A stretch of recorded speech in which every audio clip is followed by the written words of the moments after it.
CoCoTALK is an unscripted live broadcast. Anything can and will happen. The views and opinions expressed by members of the panel and the live audience are their own and not necessarily those of the CoCoTALK show, its sponsors, affiliates, or subsidiaries. Open minds encouraged, sense of humor recommended. If any off-color comments were made, we're sorry. Hi, this is Dale Lear, designer of TRS 80 Color Baseball, and you're listening to CoCoTALK.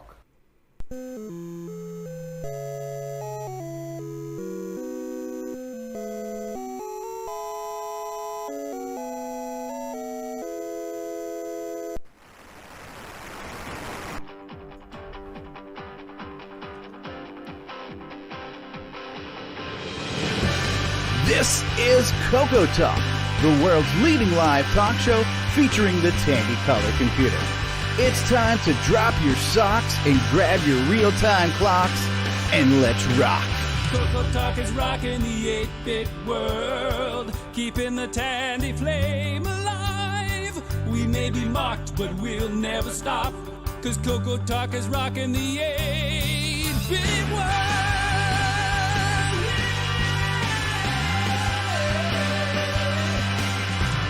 All right, everybody, and welcome to another exciting episode of CoCoTALK Live. We are on episode 122. Today, we're going to be unveiling to the world a brand new game for your Tandy Color computer.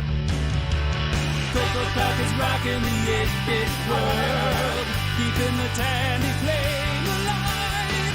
We may be mocked, but we'll never stop, 'cause CoCoTALK is rocking the 8-bit world. All right, everybody. Hello, hello, hello. We are here. We are live. We are live on YouTube. We are live on Facebook. We are live audio on Spreaker live right now. You can listen live interactive audio podcasting. The future is here. The future is now. And we've got a great panel. We've got people watching us live, viewing us live, listening to us live. There are people sleeping to us live right now. It's just the amount of liveness that's going on here. It's insane.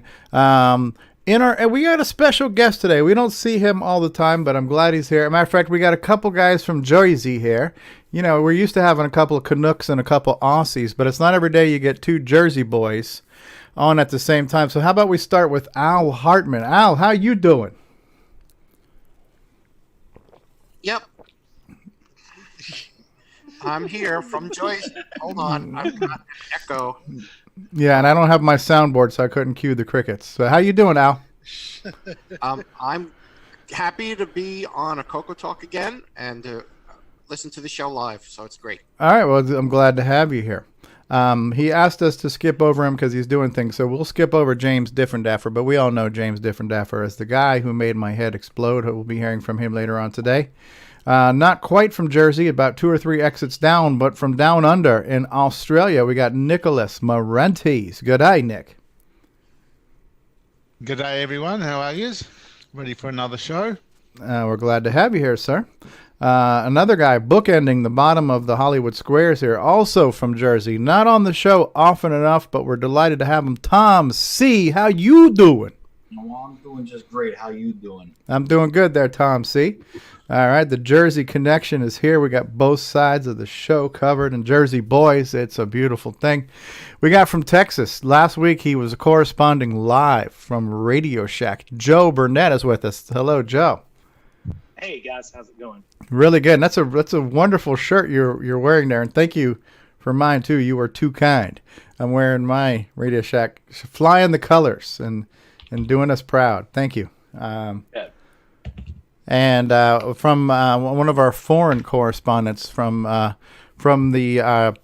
continent of Canada, we have Nick Marotta. How's it going, hey. eh? Oh, it's going. It's a beauty day, eh? Is Canada its own continent technically, or no? Sometimes we want to be, but we're not. Ken Reichert is here. Mark B is here. Hello, hello, hello. We've got from I think it's from Massachusetts. Are you in Mass there, Paulie? Sorry, guys, I was on mute. No, I'm in New Hampshire. New Hampshire. Okay, you're close. New Hampshire. Yes, New Hampshire. Do you still have chowder over there in New Hampshire? We got chowder and lobster. He's close to our 51st state. Greenland. Good to have That's exciting. Good to have you here, Paulie. We've got the man who takes live streaming literally. Grant Leedy's here from Kansas City, Kansas. Hey, how's it going, everybody? We're doing excellent. Thanks for being here, Grant. Ratings are definitely going to go up now that you're here. We have in full RGB Rob Inman's with us. Hello, Rob. Beware, I live. Sorry. I've been playing a little too much Sinistar. All right. Very good. Very good. Listen, we have New Jersey. We've got Australia. We've got Canada. Let us not forget Arizona, home of Arizona iced tea and Ron Delvaux. Welcome, we're live. On the bottom of the world, we've got Nick Marotta on Nick Marentes on the top of the panel here. Also on the bottom of the world, we've got David O'Connor. Hello, everybody. It's good to be on the other side of the world at 3:30 in the morning, coming to you live. Wow. Okay, so what is Curtis Boyle saying? Curtis Boyle is saying that the audio of everyone else is quicker than me. Quieter. The audio of everyone else is quieter. Okay, let's try this again. All right, I've just turned you guys up. Use guys. Check 1, 2. Are we here? Are we loud? Okay, thank you for pointing that out, Curtis. So I've just done my little slider control. Cristiano, how are you? And Facebook. By the way, can somebody share this feed out on Facebook to the Color Computer page and the I'm a Coconut page, the groups. All right, let me know if the audio of the rest of the panel is here. David O'Connor is here from Australia, and last but certainly not least, the guy who streams the show when I need a day off for whatever reason, Mark Bosley's in the house. Hello, Mark. All right. Figure out how to do this sharing thing. Yes. It's very, very, very complicated. All right, so we have now just finished panel introductions. We're now going to go around the room and play what have you done this week and what do you feel like sharing with the world in our project updates and acquisitions section of the show. I want to go first. Hey, Ron Delvaux, go ahead. Okay. I helped, I tested a game that I can't talk about. Okay. All right. So I'll just sit down and shut up now. That's exciting, though. It's the game called Fight Club. Fight Club, that's right. The first rule of Fight Club, you don't talk about Fight Club. Very good. All right, well, hopefully we're going to find out about that game today. We're going to unveil to the world a world premiere of a brand new game for the Color computer that apparently Ron Delvaux knows something about, but it's been sworn to secrecy. Very, very good. Who else has got a project update or acquisition or show and tell or story they want to share with us about how their week went? I have some acquisitions. Nick Marotta. Nick Marotta. Guy not too far from me, just a few streets over, it turns out. I had a few CoCo things to get rid of. So I got a few games in box and manual for most of them. Checkers. Wildcatting. Woohoo. Our very own Rick Adams. Temple of Rome. Yes. So I do have the cards for these. They're sitting behind me on the shelf. And a game I really, really, really wanted, which was one of my favorites. Color Baseball. And I didn't get the box for this one, but I got Popcorn. Nice. And I got only the manuals in box for these because you must have sensed I was a collector. I got the manual for Gomoku Renju. Gesundheit. Domo arigato, Mr. Roboto. Math Bingo, which means my math tutor will have fun playing later. Having a blast with the new math tutor. And I wish I had the game for this, but I have the box art for Ganabuana. Oh, nice. So, yeah. So I was pretty happy with this haul. He was reasonably priced. I've seen games going for $50 on eBay, which I personally think is kind of high. But this guy had reasonable prices, so I was very, very happy. Excellent. So you'll have all those paid off in another couple months. No. Did he offer financing? Okay. Yes. Low interest financing available. Unapproved credit, yeah. Unapproved credit. Yeah. Prices and participation may vary. Tax, tag, and title not included. Very, very cool. So you got some pickups there. Who else got anything to happen this week that they want to share with anyone? I had the beginnings of a new album. Oh, yeah. A new project involving the CoCo, involving that EVK evaluation kit from Second Sound that we've been talking about over a few episodes. So the first song for the new album has actually been officially recorded, and it's on YouTube now. So it's a big 15-minute long epic. I have that in the news, so we'll show part of that. I really enjoyed that. Not only is the music good, but I love what you did with the video, the multi panels of the video where it's almost like you're seeing all the tracks visually as well as hearing them audibly. So it's like a multi-track audio and video presentation. Very cool the way you laid that out. Yeah, it was something a little different. I kind of like the picture-in-picture thing, and I thought it would be good to people will spot one thing in it when they play it once and then something else a different time. But anyway, I guess we're going to get onto that later. But something that I did notice, everybody's familiar with this book. Yes. Everybody who's CoCo. That one says Color Computer 2. Yeah. Oh, you are. It's. You are Color. Yeah. Getting started with your Color Basic. If we get that to go in the light there. Yeah. Look at that. But something I noticed about it, that's the Getting Started book, right? Yeah, with the Color. We have the Going Ahead book. With the extended Color. On the spine of the Going Ahead book, you can't see that, but it actually says, as you would expect, it says Going Ahead. Color, yeah. But this one, the original one, Getting Started, says on the spine, Going Ahead. Well, they merged them when the extended became standard, right? Yeah, they actually made a mistake on the spine of this one. Oh, it said Going Ahead, but it should be Getting Started. Oh. Yes. I don't know if we can see that. I see that. So at the front of it says Getting Started with Color Basic, and this one says Going Ahead with Extended Color Basic. So they screwed up. That doesn't have any extended in it, does it? But it wasn't all of them, because I do have the other. I've got the Texas one. That one was the one printed in Korea, by the way, and the one earlier, the original Getting Started with Color Basic, COLOR. That looks familiar. Yeah, that's the Texas version, and they got that one right on the spine. That one actually says Getting Started. Yeah. You have a collector's item. I've had that book for 40-odd years, and I've never noticed that. I only noticed it literally about 3 days ago when I was looking through them. Oh, hang on a minute. I got that wrong. And also in the collection, in my bits and pieces, I have... most people have one of these. It's Color? What do you call it? The guide with all the basic commands. Like the quick reference thing. Yeah, that's real handy. It is. And on the front of this one, we were talking about the color on Facebook group. We were talking about the Color Computer 2 and whether there was any Color Computer 2s in the white case, whether they were actually called Color Computer 1s or 2s. Mm-hmm.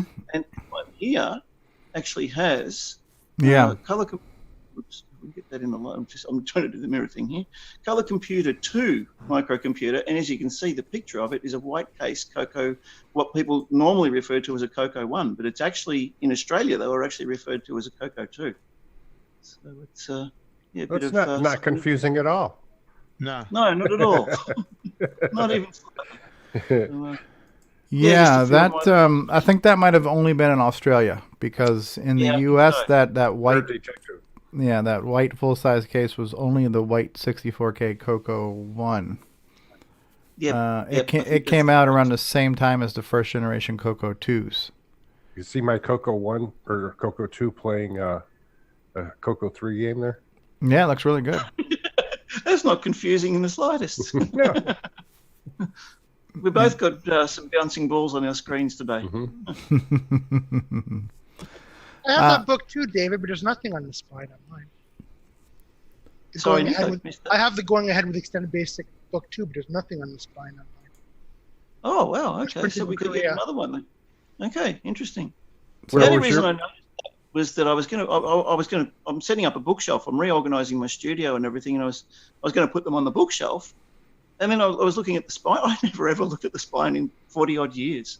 And I went to put them on the bookshelf. I thought, hey, wait a minute, that's not right. So, Wow. Hmm.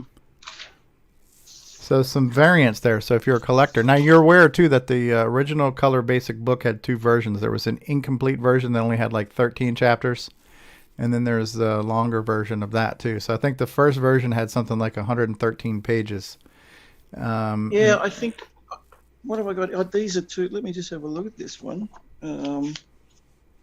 Are you talking about the going ahead or the getting No, started? the original Getting Started with Color Basic. In the U.S., there were two versions. Like on the first one, the first CoCo 1 came out, the first printing of that book was incomplete. They only had like 113 pages and only got up to like section 1. And the completed version has a table of contents that shows like 4 different sections. And the first book only really was roughly section 1 of the final book. Yeah, So- okay, right. Yeah, both of the versions I've got here, I think they've both got 308 pages. So, yeah, they do. So they're obviously... Al Hartman says you can tell if your manual was printed in Korea, it smells like kimchi. Oh, that's horrible.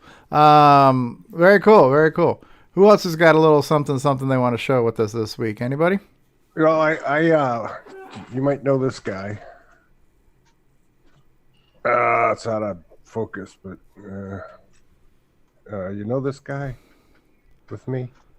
Oh, that's Paul T. Barton. That is Paul T. Barton, and we had a little get together, and he brought his Color Computer 3 that's in a PC case. The repack. Yeah, we put it in the observatory. We plugged it in, and it is amazing. He has a light show going on inside. He's got all these adapter thingies stuck in there, and he turned it on, and it worked, and it's beautiful, and he's got 8 mega RAM in it. And wow. cool. He'll probably share it with you guys. Oh, that's cool. It's yeah. neat. It's real cool. Yeah, we had a swim. We had hamburgers. We had some astronomy. We watched a couple things in the sky. It was fun.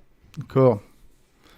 Well, my pickup this week is my Radio Shack shirt that Joe sent me. I'll just try to zoom in real quick. So here's my nice polo embroidered Radio Shack logo. And it's really nice embroidery too, right? It's very, very like embossed, you know. So nice shirt, very comfortable, very light, nice material. And of course, can you just say, can I help you? Can I help you? Welcome to Radio Shack. Can I help you? Can I get your name and address for the mailing list? Just looking. Just looking. They didn't, and they didn't. You have a ask battery. me for CoCoTALK is an unscripted. What was that?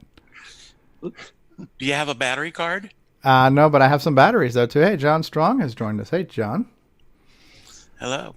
Yeah. So thank you, Joe. And the T-shirt you sent, the TRS-80 shirt, like what Ron Delvaux's wearing, you sent a small one for my daughter. It fits her perfectly. Awesome. So it's perfect size. So Megan's got the black TRS-80 logo T-shirt. I showed it to her. She goes, "Why did you get me a CoCo shirt?" I go, "I didn't get it to you. Number one, it was sent to us, but it's not a CoCo shirt. It's a TRS-80 shirt. So get it right." Right, got to start the young generation. That's early. right. So Yeah, it fits her. You're not going to get the tattoo? Maybe not this week. So. Radio Shack's going to take over again anyway. In a few years, it'll be big again. Oh, yeah. Taking over the world. Yeah. Very cool. Who else? Anything else you guys want to share? Yeah, Stevie. I got a new capture card. I'm not running it yet. This is the old capture card. That'll allow me to stream some of the Artifact games. And it's an HDMI capture card versus an old standard definition capture card. So that was interesting to get that done. I've also created a couple of icons for Nitrous 9 ease of use. And if that's interesting, I think we've already gone over the icon editor in shows past. Can you show us the icons themselves? Is there a screenshot or something? I could if I had it ready. Okay.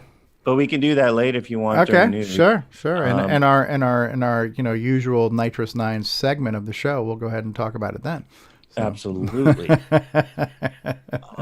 And the other thing is, I have some of the. I know VCF West is past us, but I have some videos and photos that I compiled from the team, including a couple of the permanent installations that were, I don't think, previously shown on CoCoTALK. So I am having a little bit difficulty uploading into that community folder.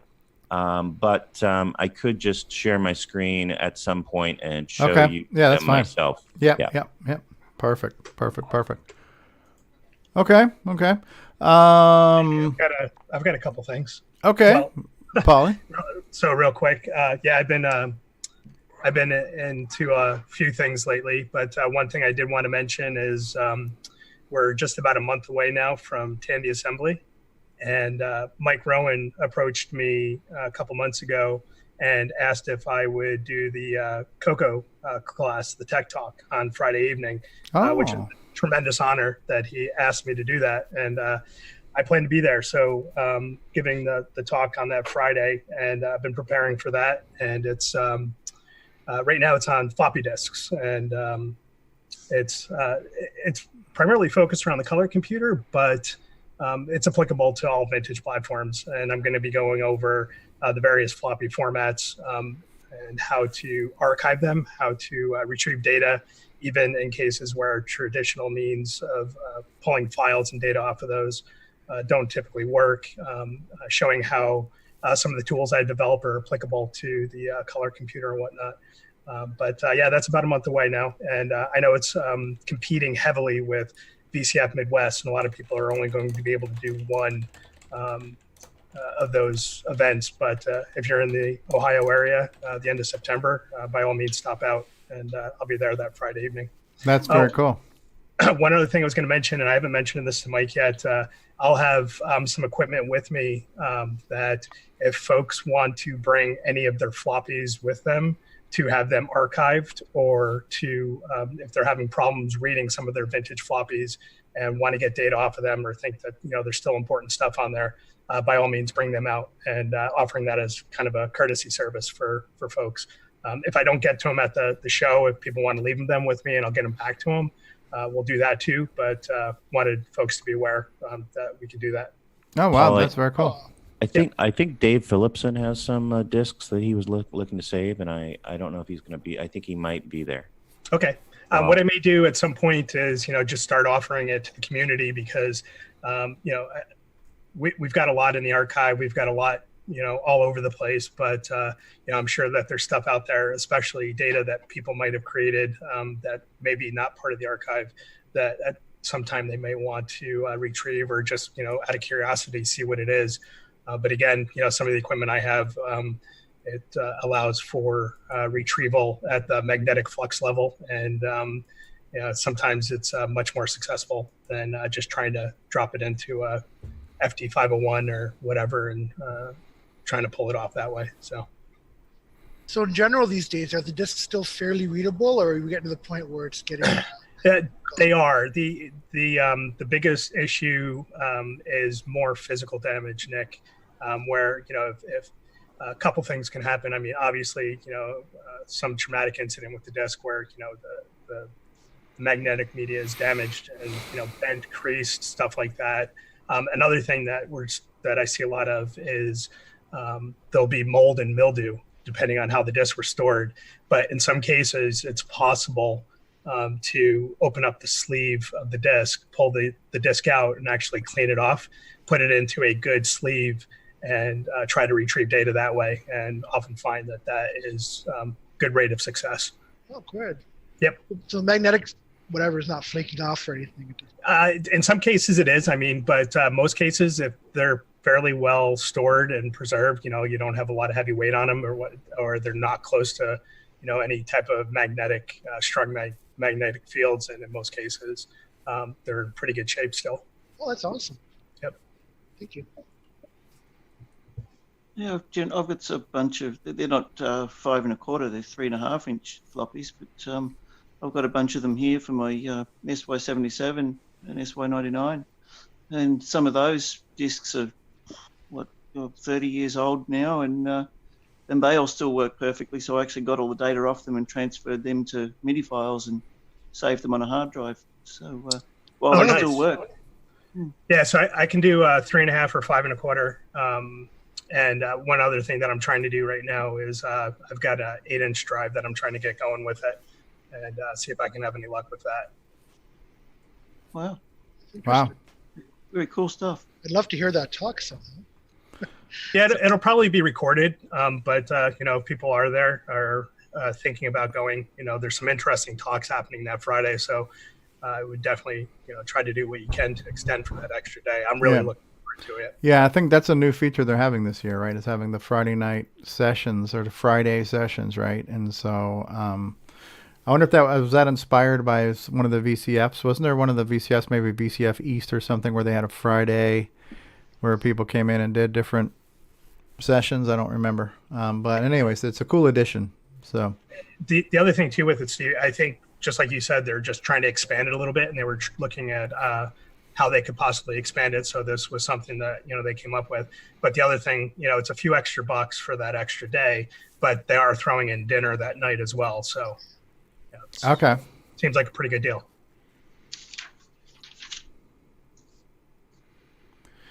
Dave Phillips and Paul Friscarelli says, bring your old floppies. Oh, is that what Rob's saying? Okay. Yeah, just FYI, we are planning, we don't have any reservations there, but planning to be there at the 10-day assembly this year. John Strong of Strongwear. There you go. Very cool. And it's been joined by Paul Shoemaker too. Hey, Paul. John, did you have anything? We have not heard from you in a while, so you might have something to update us with.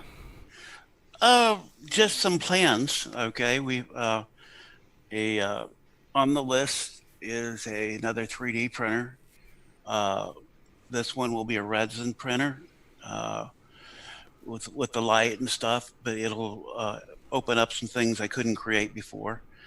It'll probably be a few weeks before I buy it, but my nephew actually has bought the one that I was planning to, and so I'm letting him work out the bugs of using it. I'm going to send him some sample files and make sure it'll do some things. But one of the things I'm thinking about targeting, I do a switch for the multi-pack, and it's usable, but it's not, it's not quite the same thing as the original.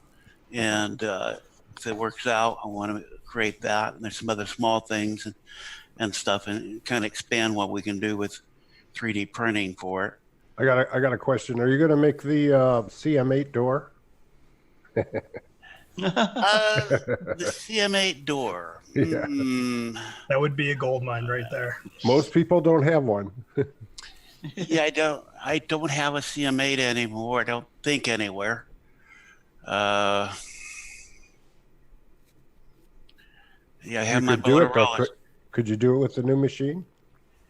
How long is it? Yeah, I don't know. Yeah, this 12 inches maybe. Yeah, this doesn't go that high with it. No, it's 11 and a half. Yeah, it's gonna go. Nick Rentis has a CM8 part, but you'd have to get it from him. Yeah, but the limit is going to be like 4 or 5 inches with the new machine. Getting the machines that'll do the larger parts kind of exponentially more expensive. Hey, you could design the first double door CM8. There you go. Yeah, it kind of opens up. Yeah. Well, it's something that you could do something that you could join together or glue together possibly, and do that. And yes, it seems like that really doesn't work do with the extruders, okay, and because they don't do detail fine enough. And so I've been looking at it quite some time, and had gotten the list narrowed down to about 3 that I was interested in. And I was talking to my nephew, who's a jeweler, the other day, and he says, "Hey, I bought this one." I said, "Oh, you bought one, okay?" And had him check what brand. He said, "Well, it was giving some of the finest surfaces and stuff." And he gave me the brand name. He said, "Oh yeah, that was on my list." And so I bought him some resin, and we'll be sending them some files to test. And as soon as things settle down here at the new house, we'll be getting that and setting it up. So the reason you haven't seen me, we've been moving. I've been painting, gutter cleaning, you name it. We've been doing it. Everyday real life stuff. Huh? Well, yeah, about 10 years worth of it, because the people who lived here before were kind of elderly and handicapped, and so there's a lot of things that wasn't done that I've got to go and. Well, congratulations on the new place.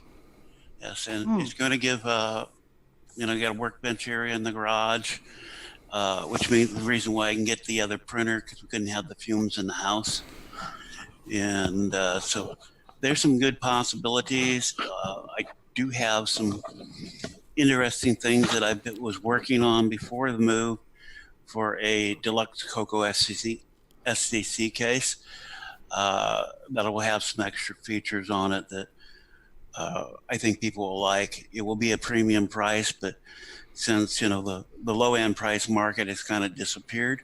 Are you going to have the cup holder on it now? That'd be great. Just a little cup holder on the side of your CoCo. Yeah. You want a cup holder? Okay. Willing to pay for it. If we were still in the 80s, we'd say make it an ashtray, but nobody smokes indoors anymore, right? So you watch those old movies, everybody's smoking in the old movies. Yeah, I need to get set up and stuff to go back, but even my wife was noticing I hadn't been on to talk to you guys. Says, bet the guys at CoCoTALK's been missing me. You bet. Of course. I have a question for you, John.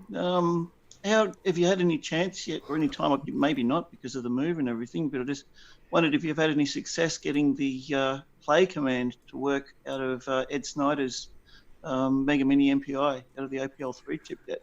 I got some sound coming out of it when I was playing with it a little bit, but I hadn't had time to get my software to where I want it to be. Okay. So it only says John Strong. Just making some noise. Oh. Just feeding into it. So, but I was working with the overlay routine for BASIC so that you could play the OPL sounds straight from BASIC. And I was getting some sounds, but it wasn't responding. And I looked at what I did and thought, yeah, right. You didn't do this. You didn't do that. And started to work on it. But then our offer got accepted and all this stuff. So I've been swamped with that stuff. And there's no camera today because I haven't got my camera out yet. And I hadn't been on sooner because I tried to get Zoom to work. Let me in a CoCoTALK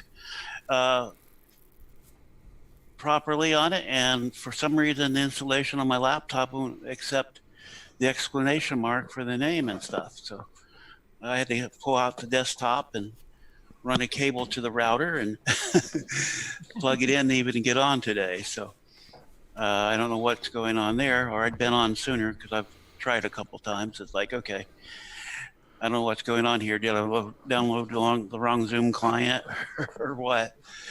But so I'm here. Okay. Need a Zoom client for the CoCo 3 so you can run it on that. It won't crash. Yeah, there you go. No problems there. Yeah. Okay, let's Paul Shoemaker. You with us? You got a copy on me, Paul?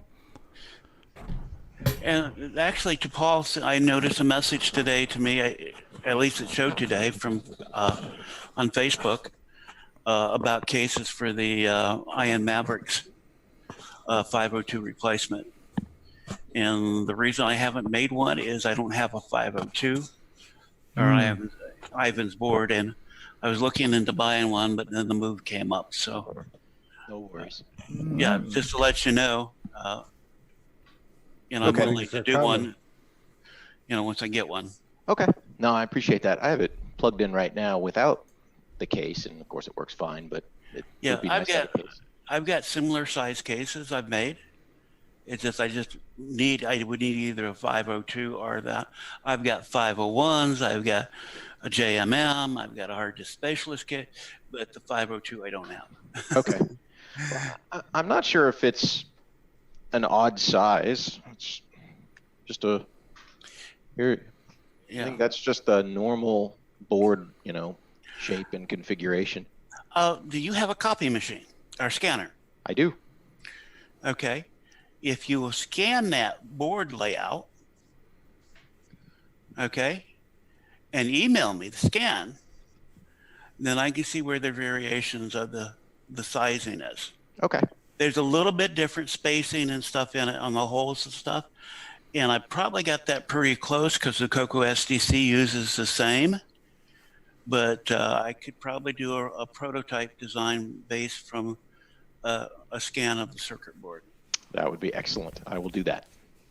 Cool. Anything new with you, Paul? Wait. When you scan it, get a ruler and put a ruler next to it in case your scanner doesn't scan it exactly 1-to-1. Okay. With a ruler next to it, John will be able to deal with any scaling issues.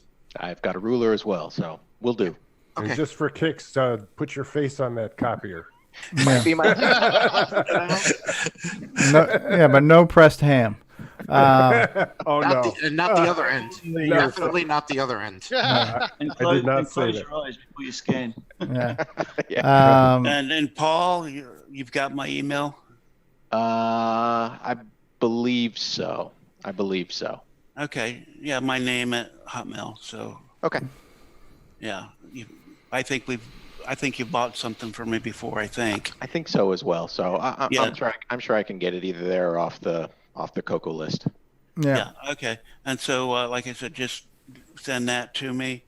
I've done some prototyping before by using that before the boards were available. I forget which one I did, but I did something for Ed Snyder that I kind of had a prototype before he had a board available for me. So, that's something we can look at. Things are slowing down a little bit here, so I starting to get a little free time. Sounds good, John. Thank you. Okay. Hey, Paul Shoemaker, anything new and exciting with you this week? No, I guess but the only thing that I've got trying to do today is kind of getting ready for Tandy Assembly. So I'm going to make just a few kits of Dungeon Crawl, just in case anybody's interested. And it's my plan, fingers crossed, to finish the CoCo 3 schematic poster thing. Oh, neat. And then maybe one of those that Paul Fiscarelli is holding up. And maybe I will try to bring a couple 3 prints of those as well, just for anybody who might be interested. While hopefully there will be a handful of us, a group of us at Tandy Assembly. That'd be great. Yeah. Okay. Representing the CoCo community. Yep. Very good. Thanks, guys, for doing that. Now, was it you who had the screenshot of a Wolfenstein title screen on the CoCo?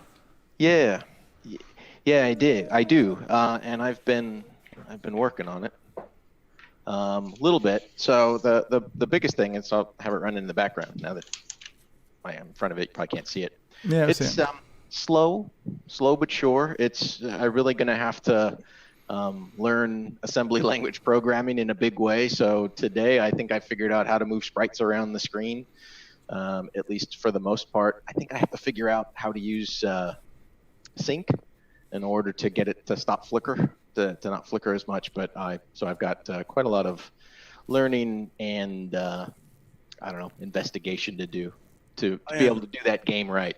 I'm willing to help you too. Okay. Thanks, John. So just you need to ping me, and we'll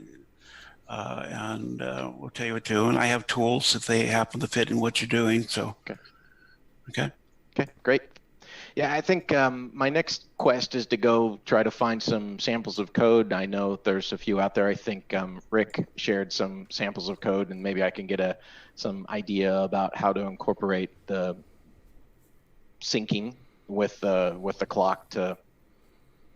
I don't even really know what I'm talking about. So I gotta figure that stuff out. Even in the simplest case, you could just use the sync command before you do the graphics. Okay. Yeah, and if you leave the standard interrupts enabled, they're set for 60 hertz vertical. And so simple games, it doesn't require sometimes anything more than that. Okay. Just a sync command before you start drawing your graphics. And the sync command just delays, it makes everything stop until it receives an interrupt. Yes. Okay. And that way you don't get any, it helps eliminate sparklies if you're setting the palette. A lot of things. It just gives you even timing, okay? Okay. With a lot of stuff as far as your graphics. And so that's the simplest way.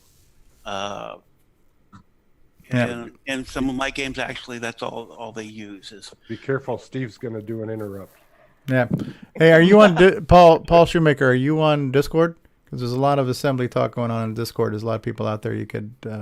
Oh, that's a great idea. No, I haven't checked Discord. I am on there, but I haven't been on it in a while, so I will do that as well. Yeah, that's a great resource for just Q&A stuff. There's assembly, all kinds of stuff on there. You can talk to people. Great. Cool. Well, glad to have you. All right.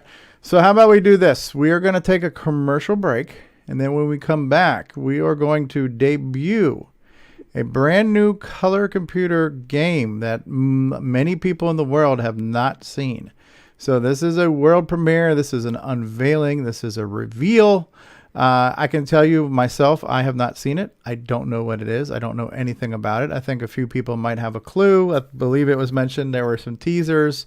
And there was Ron's working on? Well, I guess Ron was one of the testers, and he was sworn to secrecy. So Ron is familiar with it, but I am not. And I figured I want us all who have no idea what this is about, we want to experience it for the first time together to get that collective reaction and all that kind of stuff. So before we go into our first commercial break, I also have a new little bumper I want to play. I don't know if you guys remember, but I didn't even remember when it was. But we had a contest live on the air where we gave away a speech and sound cartridge. You guys remember that?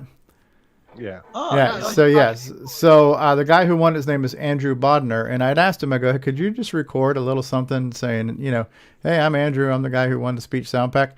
So he did one of those. So we're gonna do that. We're gonna lead with that, and then we're gonna take a commercial, and we'll be back in just a minute. Hey there, it's Andrew here with the Tandy speech and sound cartridge that I won from CoCoTALK Live. So next time, make sure to tune in. It may change your life.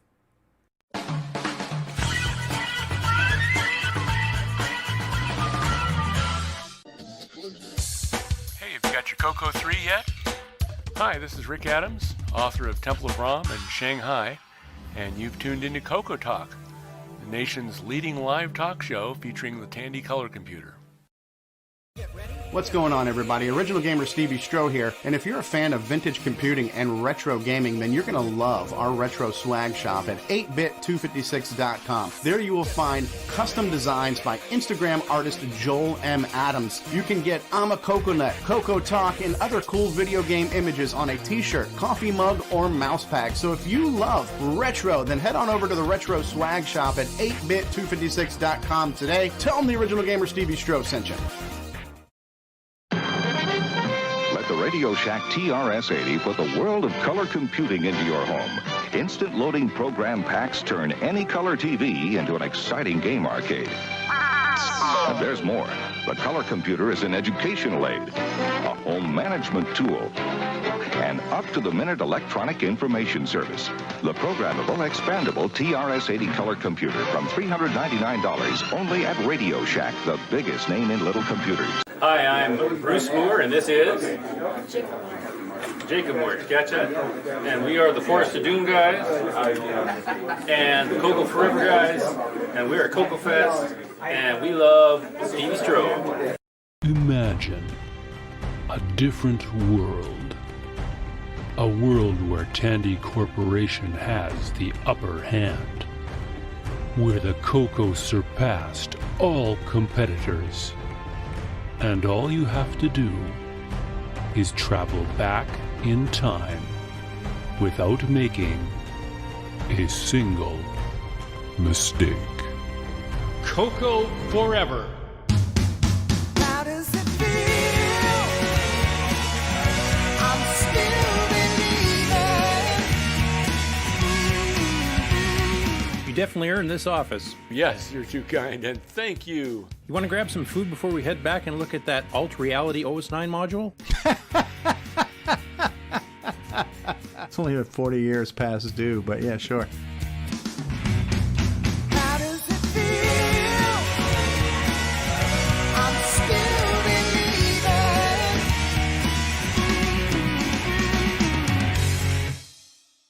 Radio Shack, America's technology store. Computer shopping has never been better at Radio Shack. Here's proof. Our new ultra-high-performance 386SX 20 megahertz computer with 85 megabyte hard drive, only $12.99. And it's from Tandy, manufacturer of the best-selling PC compatibles in America. Or get a 286-based Tandy home office computer with color monitor and hard drive, only $899.95. Shop your friendly nearby Radio Shack. Great selection, superior service. Nobody compares.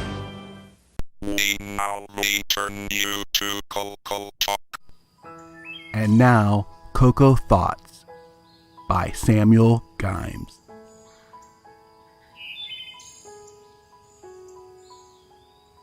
Some people wish the CoCo came with hardware sprites. I don't understand. Why not pixies or fairies?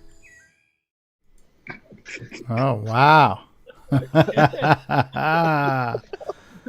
Well, we're back. And we've just been joined by Chet Simpson and Simon Jonason as well. Hey, guys. Welcome to the program. Hey, what's up? Hey, I haven't seen or heard from you since CoCo Fest, Chet, but we got you in the news, what you posted on Facebook this week. So welcome back, man. Oh, okay, cool. Yeah, I've been just been really busy. I haven't had a lot of stuff to do with the a lot of time to do any CoCo stuff other than what I could do on my iPad as I'm moving around. So that was one thing I could do, but as that kind of goes down, I'll be around a little bit more here in the next month or two. Excellent. Welcome. Glad to have you back. And Simon, the Madman Jonason, has joined us as well. How are you, Simon? Yeah, pretty good. So I just had to throw a friend out. He just came by impromptu. He's like, excuse me, I need to do something. Go. Well, you're just in time for the world premiere, Simon. I'm not sure if you're aware of this or not, but there's a brand new game available for the color computer. And we're going to talk about that today. We're going to show it off here in a few minutes. So if anybody who's responsible for the making of this game would now like to speak now or forever hold your peace, tell us what we're going to be looking at and the story behind it. Anyone? I know, I'm sworn Go to ahead, secrecy. go ahead, Simon. I'm sworn to secrecy, sorry. Yeah, sure. Well, we are unveiling it, right? I believe it's called Nightmare Highway. Nightmare Highway. Well, luckily nobody watches this program, so whatever you say would not be heard anyway. So. Game is so secret that we can't even show the premiere on this episode.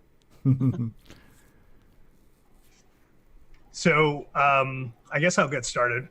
So basically, the story behind it is story behind it is a few years ago, but where I first came up with the idea. This is, I guess, what we've been talking about in the community as one of those inspirational games. So you'll see why in a little bit. But a couple weeks ago, Simon had posted on Facebook, and he also DM'd me his 3-voice player. And what he had said when he had posted it, or when somebody had asked about it, was that there was about maybe 50% CPU left over that you could possibly do a game or something with it. And there was a little bit of chatter about that, asking a few people asking, well, what could you really do with 50%? Is that really viable? So when he had DM'd me, I just basically took a quick look at it, and got me thinking. And I had a couple little doohickey assembly language demos that I had put together a while back when I was doing the Long Branch Never stuff, the tutorial series. And I decided to, start throwing those in there, just generating random noise on the screen and, some, very low level graphic stuff. And became aware that there's some real promise there. And it was functioning great. I mean, the player is fantastic. I know some people, they may, the sound quality or the sound of the sawtooth, that type of waveform, people, either they love it or they hate it. But to me, it's kind of, there's something nostalgic about it, and it reminds me very demo scene-ish and whatnot. So I was throwing a couple things together, and I was, pinging Simon, and I would send him updates. And, this is all, what, Simon, 4 weeks ago now? Yeah, it's 24 days, actually. Yeah, so Simon was, telling me, yeah, this is looking cool. And, then I got the idea. I'm like, I think there's a game in this, and I want to try a couple things. And it was from an idea that I had a while back, one of those, this isn't a CoCo project, but it could be kind of thing. And put a few cycles to it. And next thing I know, Simon and I are off and running. And basically, I'd work on a few things, start putting some, graphics together and throw it to Simon, and Simon does what he does best. And, he optimizes and he makes things faster. And, it was a real great learning experience for me, not having done a lot of assembly, but, enough to be dangerous. And, he showed me how to make the code work better and faster. And, he worked on a couple routines, and I worked on, gameplay and graphics and, the sound. I had put together a utility, quick little utility that I could just download MIDI files or mod files and just be able to export them right on the fly into Simon's player. So it gave us a lot of opportunity with various sounds, as you'll see in a little bit. But the work that we were going through, or the process that we were going through, is I'd code something up that evening, and Simon's 6 hours ahead of us, and I'd send him over the source. Simon wasn't using GitHub, but I'd send over the source, and he'd basically take it, play with it, tweak it, put some routines in there, and then send it back to me. And then the next day I'm working with it. And then, next thing we know, 2 weeks have gone by, and we've got a pretty well finished game. So we got Ron involved in last week, and the only other person that knows anything at this point is Paul Thayer. And, we wanted to throw it over to him, one, because, he's an avid gamer. He's got a lot of experience around that. He plays, a lot of games on the CoCo. He's been developing games, but also is, experience coding. And, we wanted to see what he thought and give us a few tips. So we tweaked some things this week, and we are where we are today. And we're just basically ready to share with the community at this point. Very cool. Now, do I need a joystick for this? I got the CoCo plugged in.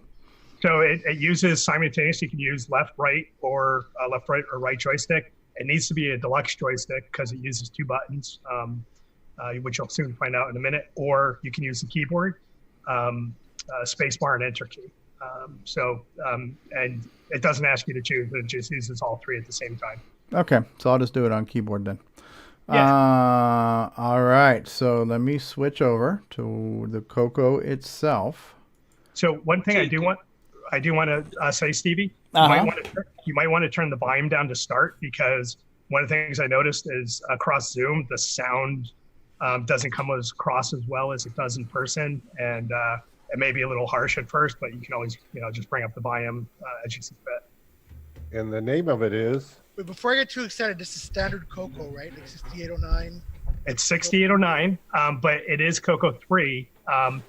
So one thing the only reason why it's CoCo 3 is because of the fast interrupt and because of the high-speed poke. That's it. It's using P Mode 4 graphics. It could technically be CoCo 2, but without the high-speed poke, everything that we're doing in the game, it would just be too slow. We were talking about having a separate version, but we didn't want to commit a whole lot of time to that. So it is CoCo 3 only at this point, but it's P Mode 3. And everything you see, it's all software. There's no gimme whatsoever. It's all straight 6809. So 128K too then. Well, yeah, because you can only get a CoCo 3 minimum 128K. Well, we had a question in the chat room. So the actual footprint of the game itself, well, it's 32K. I mean, it's right up against the top of RAM. But the code itself, the game itself, is maybe about 3K, 2.5, 3K. Everything else is audio and graphics. Wow. All right, so I'm looking at it here. It is called Dino Run Disc, and the game is called Dino Run Bin. Are we ready to run it? We're ready to go. All right, I have not seen this. Most of us on the panel, except for Ron Delvaux, have not seen this. So what you'll be seeing and hearing right now is our first genuine reactions to this product. I'm going to press the button, Frank.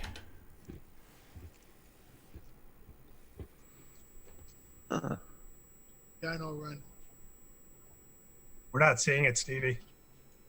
I see it. Pin the video. Is it making music yet on the title screen or no? No. No. I'm Okay. seeing it, but not hearing it. Okay, so right now it says Run Dino Run by Paul Fiscarelli. 3. Okay. Oh, look at this. It got the Dino Wars guy. That is awesome. That's cool. Yeah. Okay, right now it's in a game over demo mode. Yeah, so I have it set up where it'll run in demo mode. It'll time out after a few minutes and just start playing demo mode. Those mountains in the back look really good. Yeah, they look digitized. Those are cool. Yeah. All right. So what I hit is spacebar and enter are the keys. Yeah. So any key will start it. Spacebar jumps. Enter ducks. It says no internet. Oh, because that's the Google dinosaur, right? Oh, it's the Google dinosaur. Isn't that what you get when you don't have an internet connection? Oh, I didn't catch that. Is that true, guys? Yes. Okay.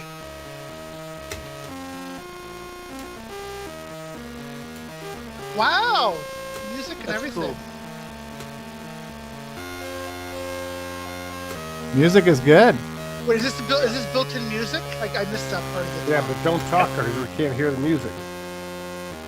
Sorry, I'm excited. Game over. Wow, it's a one-hit wonder, huh? That's right. So any key will start over again.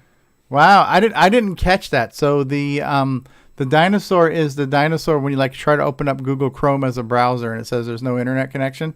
That's exactly it. Ah. So does Stevie have the all-time high score at this moment? Well, on my disc image, I do. Yes, it is. Yes. You should retire champion now, Steve. Yes. Try to make a duck. Good night, everybody. Okay. Try to make a duck. Oh, look at that. Oh shit! Now the arrow keys move you forward. Does the arrow keys make you go faster? Now the arrow keys change the song. Ah. Oh, cool. Until you stop. Ah. And it'll switch tracks on its own? Yeah, so once it finishes one track, it'll go to the next, or you can select it manually. I like the music. See if I can beat my own high score. This takes place in Arizona. Duck! Are they procedurally generated, or is there a pattern to it? It's all random. Oh, that one I had to duck under. Yeah. Okay. 565. Is that a new high score? The one button is jump and one button is duck. So, how many voices are we getting on this? 3 voices? 3 voices. This sounds like a bagpipe kind of. Yeah. I should be wearing a kilt right now.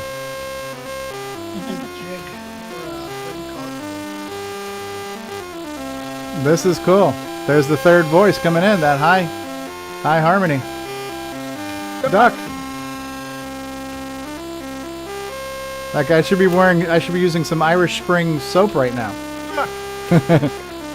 They're always after me Lucky Charms. They're magically delicious. This is Ireland and Scotland. You'll get people mad.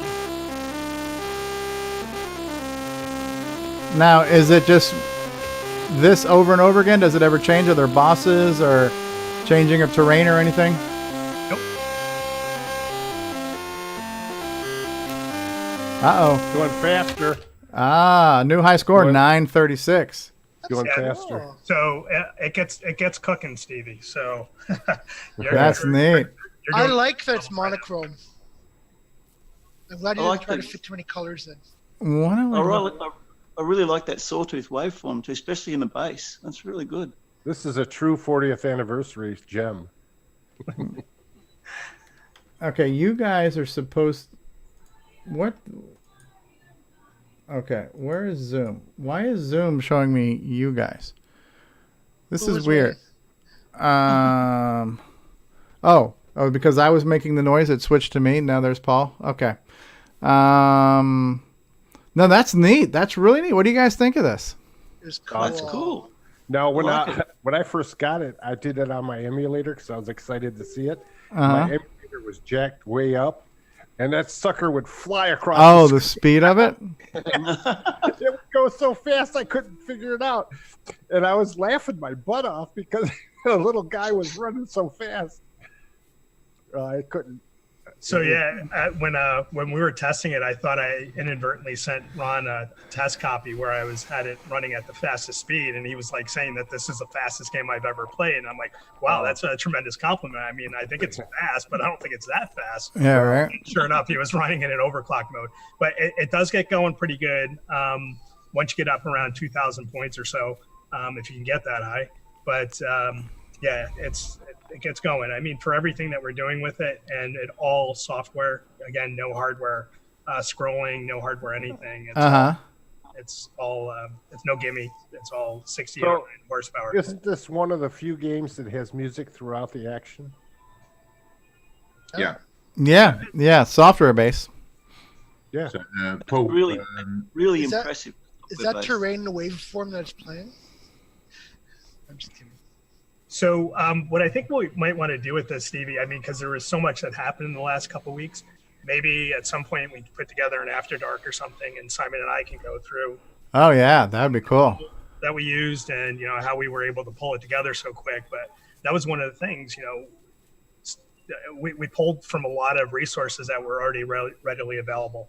Okay. And, any of the music were just MIDI files that I grabbed, and I grabbed some of the ones that sounded the best, and Simon found some pretty cool graphics for the mountains, and again, we just were able to pull it together pretty quick. So, but we can go into more in depth, in a different episode or something. Okay. Maybe you guys ready to talk about release date or anything like that yet, or today's the release date? Yeah, I'm gonna put it up. I'll put it up on I'm a Coconut and on the on 8-bit 256. Maybe so it's just you a should disk send the image. sound file to David O'Connor so he can do some wacky things with it. remember, you've got the M key and the P key as well. What are they? Music and pause? Yeah. Oh yeah, so you can pause it with the P key, and the M key will turn the music on and off. Why would you want to do that? Well, it's for people that don't like the music, if they still want to play the game, which, that's their own taste. There was some people that were saying that they really don't like the sawtooth sound, but we just wanted to kind of prove that it could be done. Simon threw the player out there. And, we actually went through and we were counting cycles the other day, and the music player that Simon put together, the synth and the sequencer, is so efficient. It's actually more around 26% CPU. Wow. So there's quite a job, Simon, for gameplay. So that's awesome. There's a lot of hardware players coming out now, and we'll take advantage of that at some point in the future. But we just wanted to prove it could be done and really showcase what the 6809 by itself is capable of doing. So you could take basically any 3-track MIDI file and incorporate that in with it, I guess, couldn't you? I could send you a MIDI file. You've got to think about you don't have samples, so you've got to think about you've only got a sawtooth wave. Yep.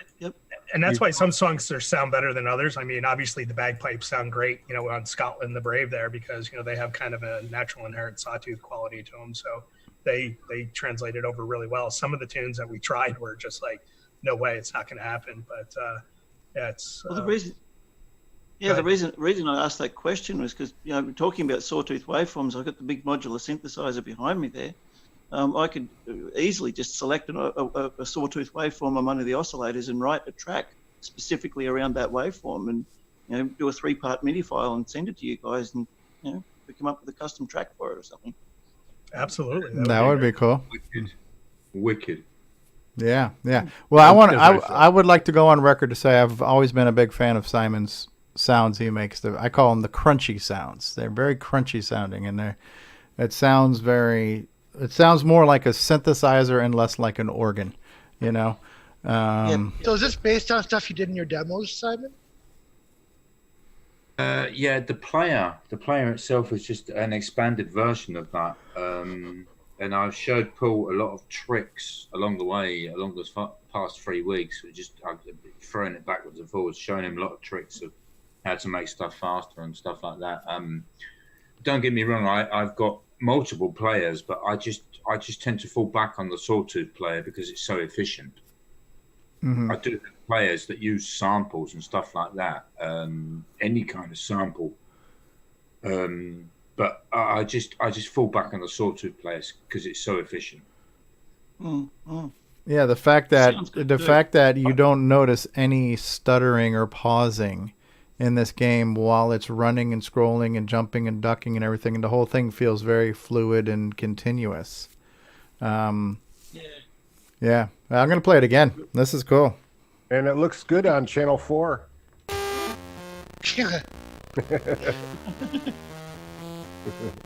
Now, will any women's breasts pop up, Steve? Maybe dinosaur breasts. See if I can get to 1,000.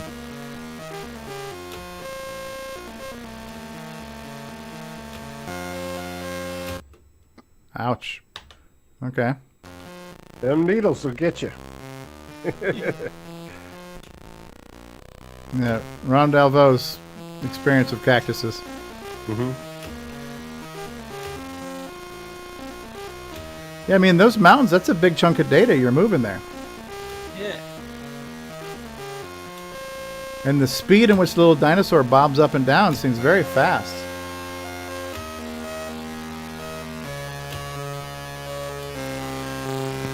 Come on, Stevie, get to 1,000. Yeah, just wait, Stevie.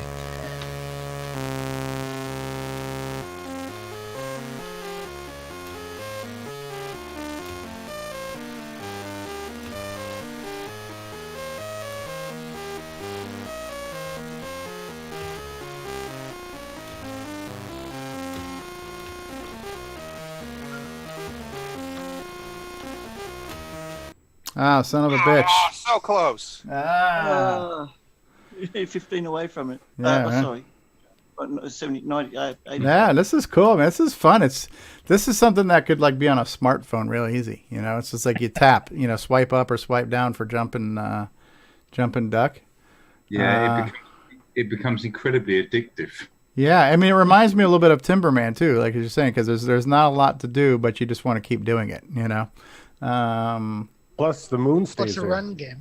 Well, yeah, that's where I actually came up with the idea. Is a few years ago, I was sitting on a plane, and it was one of those flights that had free internet service, and for whatever reason, my phone would connect to Wi-Fi, but there was no internet, and the dinosaur kept popping up, and I'm like, "What's with this stupid dinosaur?" And I started running, and I'm like, "What the heck is this?" I'm like, "This is pretty cool." So for the next couple hours on the flight, I was playing the dinosaur game. And at one point, I said, this would be kind of cool as a CoCo thing. This is pretty simple. It's, probably wouldn't be too hard to pull together. And sure enough, the opportunity presented itself a few weeks ago. Are you impressed someone got the reference to that? Well, I'm actually surprised at how many people haven't seen it that don't know about the Google dinosaur game. I mean, you can actually get to it. If you type in Chrome browser, if you do Chrome : / dinosaur, I think, or Dino or something. So there's an actual game that Google has with this running dinosaur? Yeah, that's where it came from. Yep. Oh, this whole game is that game. Pretty much. I improvised a little bit, and I added okay. I thought you just took influence from the dinosaur itself. No, I mean, if you look at the Google game, I mean, it's pretty much identical. So minus Google's got clouds. We've got mountains. Okay. I like those mountains. Yeah, the mountains look really good, and the mountains look the mountains look impressive because they look very digitized. They look kind of photorealistic-ish, and it also. I'm going to tell you a secret. I took a picture from the interweb, which was a mountainscape, which was actually a real mountainscape in Canada or somewhere. Uh-huh. And I removed all of it, and I just took it into one bit using, Paul, what did I use? I used ditherlicious.com. Ditherlicious. Yeah. So yeah, I had some mountains in there to begin with, and they were pretty crappy. They're not like that. What Simon's got in there, he's like, let me work on the mountains a little bit. And I'm like, absolutely, have at it. And he came up with this 1-bit bitmap using ditherlicious.com, and it's a great site for converting files to 1-bit or mono bitmap images with dithering and a little bit of tweaking, and they came out beautiful. So it looks like you guys are taking advantage of like the 4 sections of the P mode 4 screen, like the 1536 byte blocks. because of the way that it's so sort of carefully segmented. The top doesn't move, this next section moves, and then is that part of it, or it's just it just looks that way?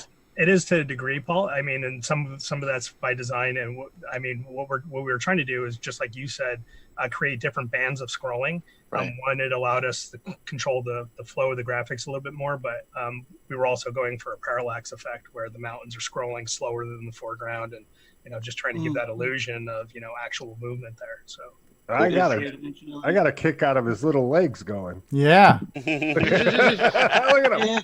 Look at him. His short arms. The ducking animation when he goes down, that's pretty cool too. Yeah, duck. Yeah. This is the demo. All right, well, we're gonna play it again. Yeah, I got to try to get to 1,000. This is good. Yeah, there we go. Cool. I know you did.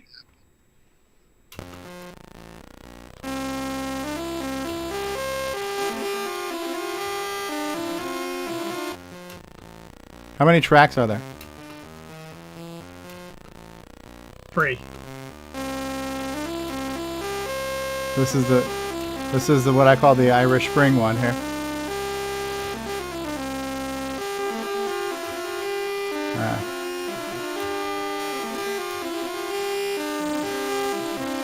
That London Bridge is falling down? Yeah. What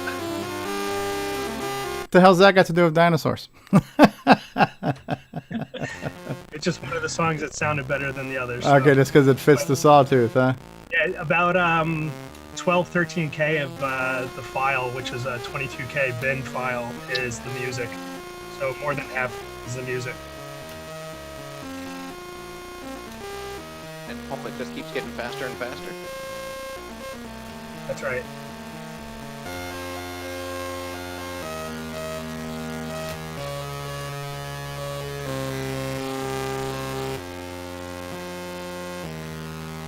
Damn it, jump too soon. He said Yeah, I'm not a fan of the London Bridges song.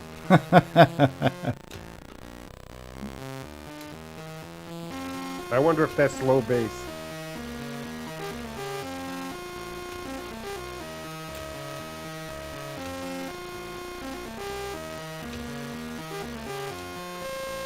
Now you don't get any points for jumping, it's just points for staying alive, basically. Yeah, that's it exactly. Really simple scoring. Just go as long as you can.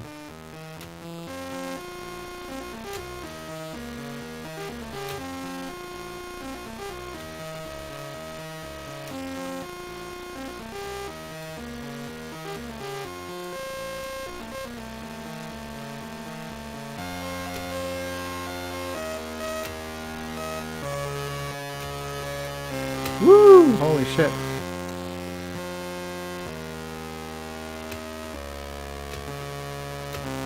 Oh shit, I jumped that guy. I was supposed to duck under him. Was that dumb luck? It has to be exact, but you can jump over them when Oh, they're flying man. high. Yep. I'm thankful you didn't put stupid, when you ended on one of those, or jerk. Idiot. Wow. Now, the other thing is, if you looked at when you brought that up on STC Explorer, did you see the custom directory? Yeah, that was cool. Yeah. Yeah, the dino. Yeah. I didn't have that on mine. What it should say instead of game over is you've gone extinct. Yeah, right? Extinction. So I think one other thing worthy to note about it is it's all single screen, no double buffering. It's just basically bit blasting to the screen. Yeah. There's no flickering. There's no noticeable flicker. Meet Mad Lab. A game like this would be nicely ported to like an Apple II or other 8-bit machines. Well, I don't think the Apple II could handle the background interrupt-driven multi-voice music. Yeah, we're really leveraging the 6809 for all it's worth in this one. I don't know. Graphically, probably, but audibly, probably not. I agree. I mean, with some audio offloading, I think it would be extremely difficult to pull something like this off on a 6502. So, Paul, you went with the green and black instead of the buff color and black for what reason? Well, we I did, so it's RGB on the VCC here, but if you play it in composite mode, you'll see that it's black and white, but you're going to have the artifacting in there. Let me flip the switch. Just wanted. Curtis Boyle wants to know if you used stack blasting on the mountain. We were looking at that, Curtis, but we decided not to. We got him going fast enough without it. So we're basically bit blasting. Yeah, there's no stack blasting whatsoever. No stack blasting. Nope. You're going to hit 1,000. That's the game over score though. That's not me. Will that become the new high score? Yeah. Does the game over high score? Nope. When you end, right? It's just rubbing it in your face, basically. It's basically saying machine. Let me show you how it's You're done. just so much better at it than you are. Yeah. Yeah, well, it's hard to see here, but I flipped the switch on composite, and I don't really see the artifacting. So. No, on a VCC. So if you play VCC for whatever reason, it doesn't do the green and black properly in composite mode. It has to be in RGB. Yeah, well, this is on a CoCo. I'm on. Which looks good. It'll always play great on the CoCo, either composite or RGB. Yeah, but this is the RGB. But yeah, we're basically, to get back to Paul's question, I didn't want the artifacting, and there are some things that I think look generally better in this mode. I know a lot of people don't like the green, but this was one that I thought would probably be. No, it suits it well. Well, this is a CoCo. Oh, an arrow. That's new. Yeah, he's already at 2,000. So you can see now the mountains are moving faster at 2,000 points. Wow. Yeah, everything's moving. Yeah. Yeah, so you can kind of get a preview of what you're up against. Okay. Very cool. Very cool. Questions, comments, reactions from the panel, from the audience? I like it. I like it a lot. I think it's going to be a lot of fun. Very cool. Davey, do you think you'll get above 2,000 before the end of the day? I who knows? Who knows? All right, so how do you get this game? Well, I can't do it now because we're in the middle of the show. I will add it to amacoconut.com, probably under downloads, software downloads on amacoconut.com, and I'll also add it on 8-bit 256 when you go to look at software because I've got links to everybody's software there. Why is it $30 at your site? For management fees. Is there a cost to it? Simon and I wanted to do this one as a freebie for the community, get it in everybody's hands so they can play with it. Oh. The other thing that we're going to do with this, after I have an opportunity to go through and document some more code on it and just clean it up a little bit, we're going to open source it and make it available on GitHub. So anybody that's looking for, some tutorials and how we did it and, pull what they want from it, for their own purposes. That's cool. Oh, that's very nice. Thank Well, you guys. the great thing is like when Simon releases his music player and says, here's my music player and here's the music and here's what it sounds like, and you've got 50% CPU utilization and it's left at that, well, then all you have to do is speculate. Well, okay, that's great. We got music and we got 50% CPU. I wonder, what can I do with that CPU? And the average person's going to leave it there. I'm just going to wonder, what can you do with CPU? But Paul Fiscarelli says, I'm not going to wonder. I'm going to find out. And that was your mission, is what can I do with 50% CPU? And honestly, it's pretty damn good. So it's straightforward, fun little game, Well, you've actually got 74% CPU. And it was done in 24 days. 24 days from start to finish. Wow. Yeah, that's impressive. Yeah, absolutely. Well, the whole thing's the fact that there's no SID chip here. It's all 6809. There's no gimme being used. It's all just the processor doing all of that. That's impressive. That's impressive. Yeah. And that would have sold for $50 in the 80s and probably made you $1 million. Yeah, that could have been a cartridge. That could have been a $49.95 cartridge, and it would have, Well, I'm throwing my Dino Wars away. Well, here's something. I think I've mentioned this before, and this is what I would love to see. I think Dino Wars, number one, is probably one of the single most underrated achievements on the color computer. I think the scaling and perspective that they did, the sound that they pulled off, everything else with Dino Wars was really. I'm gonna go out here and say revolutionary, and maybe maybe I'm painting a target on my head, but I think that game was revolutionary. I have to agree with you, Stevie. Especially it was done in 4K. Now the one thing that I will say about Dino Wars that works against it is you need another player. So I would love somebody to just disassemble Dino Wars, take the assets, take the basic code and graphics, and turn it into like a single player game where you control one dinosaur and you're fighting against waves of computer controlled dinosaurs. First 1 and then 2 and then 3, and make it kind of like a Mortal Kombat or something where you just have to go through rounds of attacking dinosaurs and then it becomes boss modes and stuff like that. But I think if somebody took that soul of that game and just, made it play more like a newer style console game, I think you could, get a lot of hours of enjoyment out of something like that, Cool project, Steve. So, Steve, one thing I did want to add is the name that we came up with is for a reason. Okay. And, we wanted to have a tie to Dino Wars, the history of the color computer. Uh-huh. And there's been some talk. So Simon and I mean, it just flowed so well. I doubt that this is going to be our last collaboration, and we've been tossing some ideas around. So we'll see what the future holds. I mean, I don't want to, promise anything, obviously, because things happen. But are you guys going to do the White Castle game? What the hell? The White Castle game? Yeah, sliders. We're going to do Dino Run 2. Dino Run 2. Dino Run 2. Run faster. Run harder. Run harder. Yeah. Using the Did they do Burger Time? Well, you could actually just take the same assets now, and instead of being the dinosaur, you could be the pterodactyl and just drop little rocks on the dinosaur beneath it. So you have to do these little bombing runs where you're flying by and trying to bomb guys on the ground. Pterodactyl. Yeah. I love that. Stevie, do you want me to go through some of the comments in the chat? Yes, please. So Curtis has been very chatty. What else is new? Let's see. Curtis is saying this reminds me of Little Runner from Rainbow, a machine language game starring a Smurf instead of a dinosaur. He posted a link to that game in the chat on YouTube. If we want to take a look at that or not. Richard Atkinson says, run it from a cartridge ROM on a CoCo 2 in address-dependent clock mode. I guess that's what he's saying would allow it to run on a CoCo 2. I think that's what he's implying there. Let's Dragon Bite saying, this looks so fun. The music sounds great. Ken Reichert, now how much will you pay?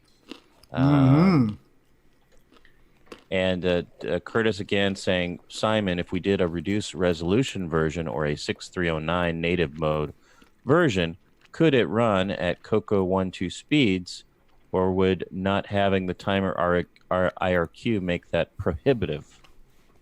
That's not an issue. Okay. You can remove one voice. You can reduce the resolution. Do you want to see it in MC10? Yeah. Now how much would you pay? But wait, there's more. We're going to have it running on the pocket computer too. So the Model 100. Yeah, Fletcher's going to have it on the Model 100. Ration calculator. Dragon Bite saying maybe if they reduced audio voices and sample rates. We talked about stack blasting. It's not using stack blasting on the mountains. The Sawtooth also gives that distinctive 80s sound, says Dragon Bite. Absolutely.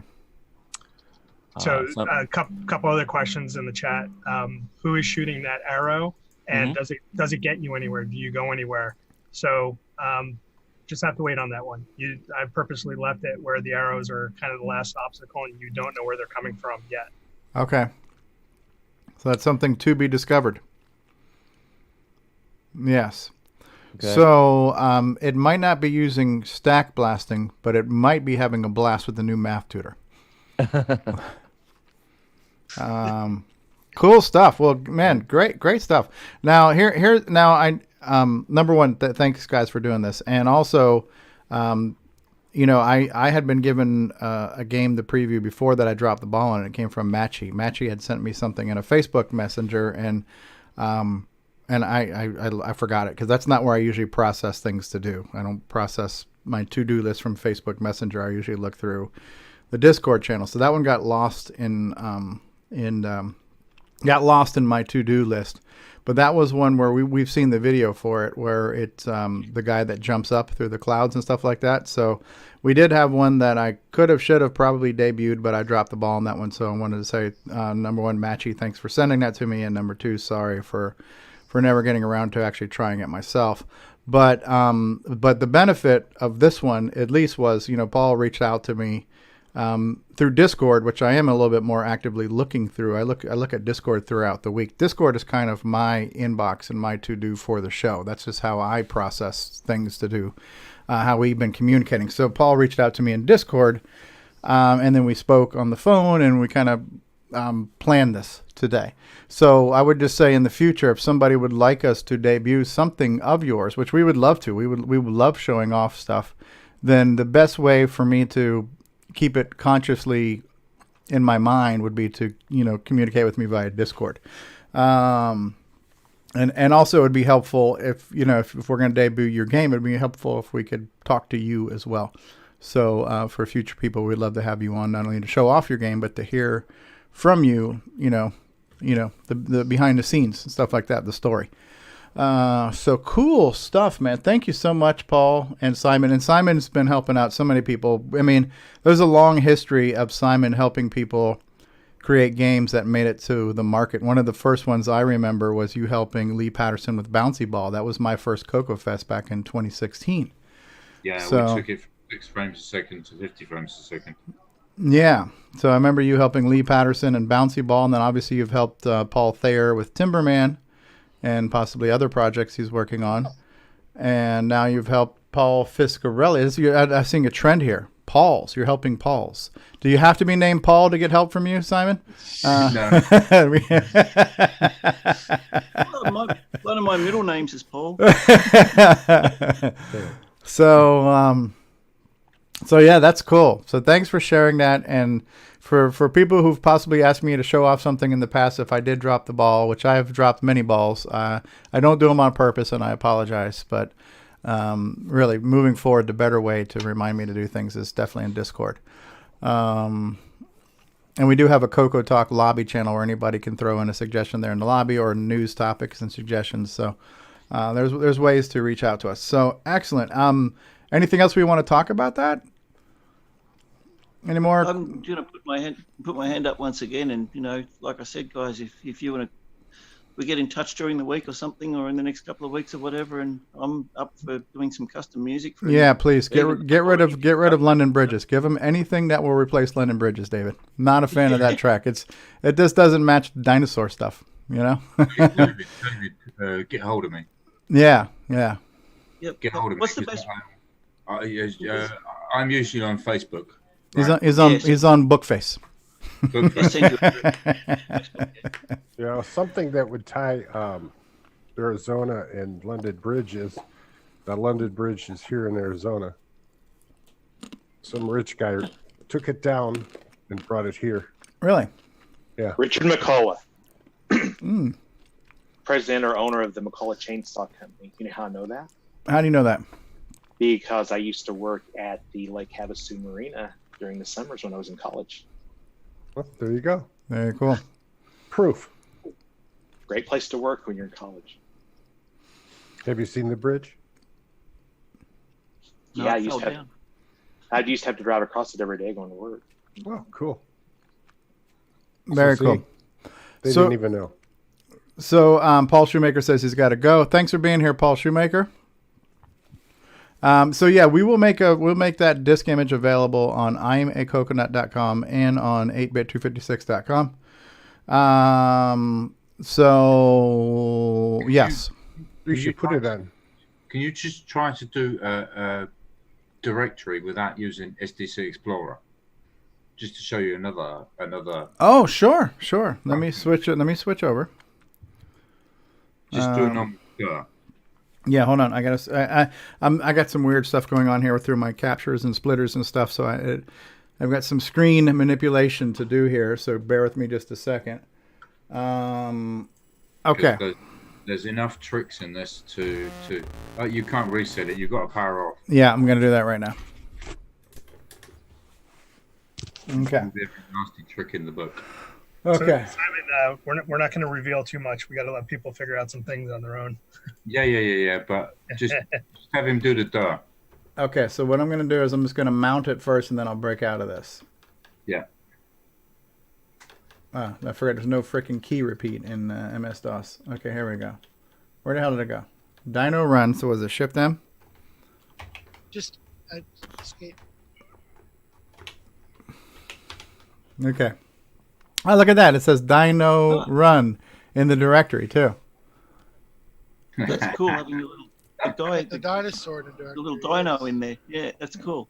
How did you? Yeah, how did I do that? I'm not going to tell you how I done that. I'm going to say you basically manipulated the file right on the disk, because I used to write programs to do this where I'd read in the directory and manipulate stuff on the directory. I'm not telling you, diddly. Not telling you. I'm not telling. Right? It's an illusion. I'm fooling you, and you don't like it. CHR string. Yeah. I don't know. So no, that's cool. That's really cool. Yeah, neat. Yeah, I mean, how many times have you pulled up a directory on the CoCo and gotten semi-graphics in your listing? You know, and that could have been color too, but you just kept it to match the game mode of black and green, right? So yeah. It can be wider than it is. Right, actually. right, and you wide now. It can be 10 characters wide. And if you've ever like put an OS 9 disk into RS-DOS and typed in dir, you saw all kinds of semi-graphics probably before too, right? So there are ways to, because it's just a character symbol, right? So but we're usually when we save things, we're saving things that we have to type on the keyboard, and there's no easy way to type these on the keyboard unless you had an MC10, right? So, but there are ways to manipulate the characters other ways than the keyboard. So, no, that's cool. That's really neat. Roar! We need that roar sound when the game first starts. You know, when it first starts, roar, and then maybe a game over death sound. Roar. Got to get a roar in there somewhere. Cool stuff. Cool stuff. All right, let me switch back. Let me move my splitters and switchers around. Things are going crazy here. Cats and dogs. Pandemonium. All right. It's a live show. Anything. It's a live. Yeah. Yes. And if any off-color comments were made, we're sorry. Good stuff. The dinosaur. What is Nick Marotta saying? What am I missing here? In the. Oh, Matthew. Just I didn't know you could do anything other than A or B in the file type column. I thought that was pretty cool. Okay. Well, yeah, I didn't either. So. Cool. All right. I don't know where to go from here. So, how about we take a commercial break? We're already at 11. My brain is processing semi-graphics characters in directory names. Yes. All right. Well, since we have a couple of Australians here, how about we run the Tandy Australia Radio Shack commercial, and then we'll be back after these words.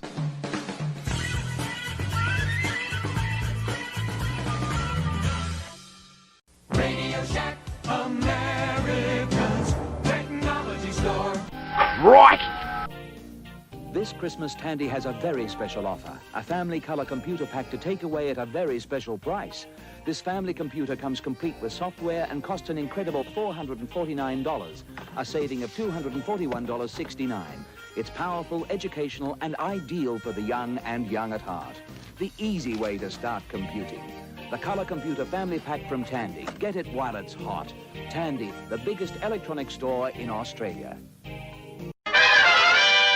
As you start your journey to CoCo Fest, you notice the road ahead is littered with rogue furniture. You realize you are driving on the Nightmare Highway. Nightmare Highway. The new game for the Tandy Color Computer 1, 2, and 3. Nightmare Highway. Nightmare Highway. Stunning low-resolution visuals. Digital to analog converted sound. 100% machine language and basic. What are they saying about Nightmare Highway? Nightmare Highway. Steve B. York says, of all the games released this year, this is one of them. L. Kurt S. Boyle says, this will not be on my site. Nick Marionette says, crikey, look at the size of that croc. Get your complimentary copy of Nightmare Highway. Nightmare Highway. At cancanmakeit.com. If you got it for free, you paid too much. Coming soon. All situations depicted in this trailer actually happened. This true story has been anonymized to protect the guilty.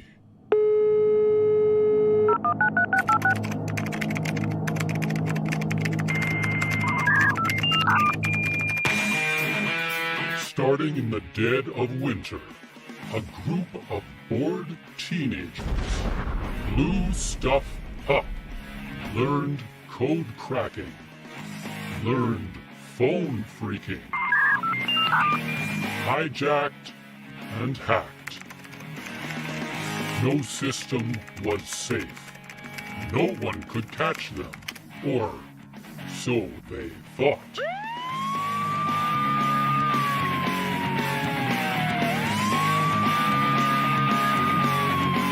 A true story at the dawn of the internet. System hacked.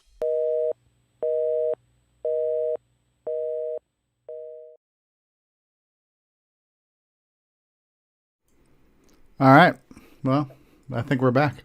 I forgot to put a welcome back. We're now returning to CoCoTALK at the end of that segment there. All right. So we are back. Yes. So we're going to get into news, where we have some decent amount of news to cover because we didn't cover news last week, the Radio Shack segment, which was great. Don't get me wrong. But I think the show went long, so we just kind of skipped news. So we got some last week's news, some this week's news. I know I'm just going to throw it out there, and maybe we should have a few more people combined to do this, but I think we should start the discussion and ask the question, and then we can talk about this topic more. But the question I want to ask right now has to do with the kind of the formats in which we're providing the show and releasing the show, and specifically like with the live audio. What am I trying to say here? So we recently added live audio podcast streaming through Spreaker. So I've changed the main host of the show to use Spreaker, because the main benefit of Spreaker was the fact that Spreaker allows us to stream live audio, and it's interactive live audio where you could be listening and chatting at the same time. And it sounded really cool, and I thought it was a good complement to the show because the show is live and interactive. So I thought adding one more layer to that would be just a nice complement to the service and a convenience for people. Let's say somebody says, I would love to listen live, but I'm not in a position where either I can't necessarily watch it, or I have a bandwidth challenge, whatever the case may be. I'd still like to get it, but get it in a slightly different version. So in my head, this sounded like a really good idea. I'm not sure that it's really taken off, and I'm not sure that it's a huge benefit. So I don't know. I figured I would ask the question. So this question is to the audience, which is 25 people out there right now, or actually 28 people out there watching right now, and there's half a dozen of us or so on the panel. What do you guys think? And maybe we start off by this. Why don't we get people to chime in with what is your preferred way to experience the show? So this question would be for the audience. Do you guys prefer to watch it live and interact live when it's fresh? Is that your preference? I know there's some people that say, I can't make Saturday, so I love the podcast, I love the replays. So why don't we get some of the audience to chime in on how they would prefer to experience this show? And then those of us on the panel, if we're on the panel, we're kind of already experiencing the show because we're on it. But what are you guys' thoughts on the different formats? I mean, we have YouTube Live, we've got Facebook Live. We can replay it on YouTube, we can replay it on Facebook. I'm also multi-streaming to Twitter via what the hell is that thing called? Periscope. So I'm adding all these different ways to experience the show as just kind of value added. And I'm not sure anybody cares. I'm not sure it's, is it worth it? Does anybody care? Is it a value to anyone? There's additional cost too to do the Spreaker. The Spreaker Live, yes. Mm-hmm. Of course, we're not going to hear from the people who listen to this as a podcast in the future. Let's say feedback to us. Feedback at CoCoTALK at CoCoTALK.live, or leave us a message on Facebook or something like that. Yeah. But yeah, I would just be interested. So right now we have some people. Ben Drakes is saying, I prefer it live. Bruce Moore says, I prefer it live. Curtis Boyle says, I prefer being on the Zoom call. But if I can't, then YouTube or Facebook. I mean, you hit the one use case I could see for something like Spreaker. You're out and about 2 o'clock on a Saturday afternoon, and you want to hear the show. And, right. So you put it on, but I don't know how often that happens. Yeah, I don't either. So there are, and so I guess here's 2 questions I would like to know from people who are more of the consumer of the show. Bill Noble says live and YouTube replays. Is there a value to the video downloads? We actually have a video podcast version of the show.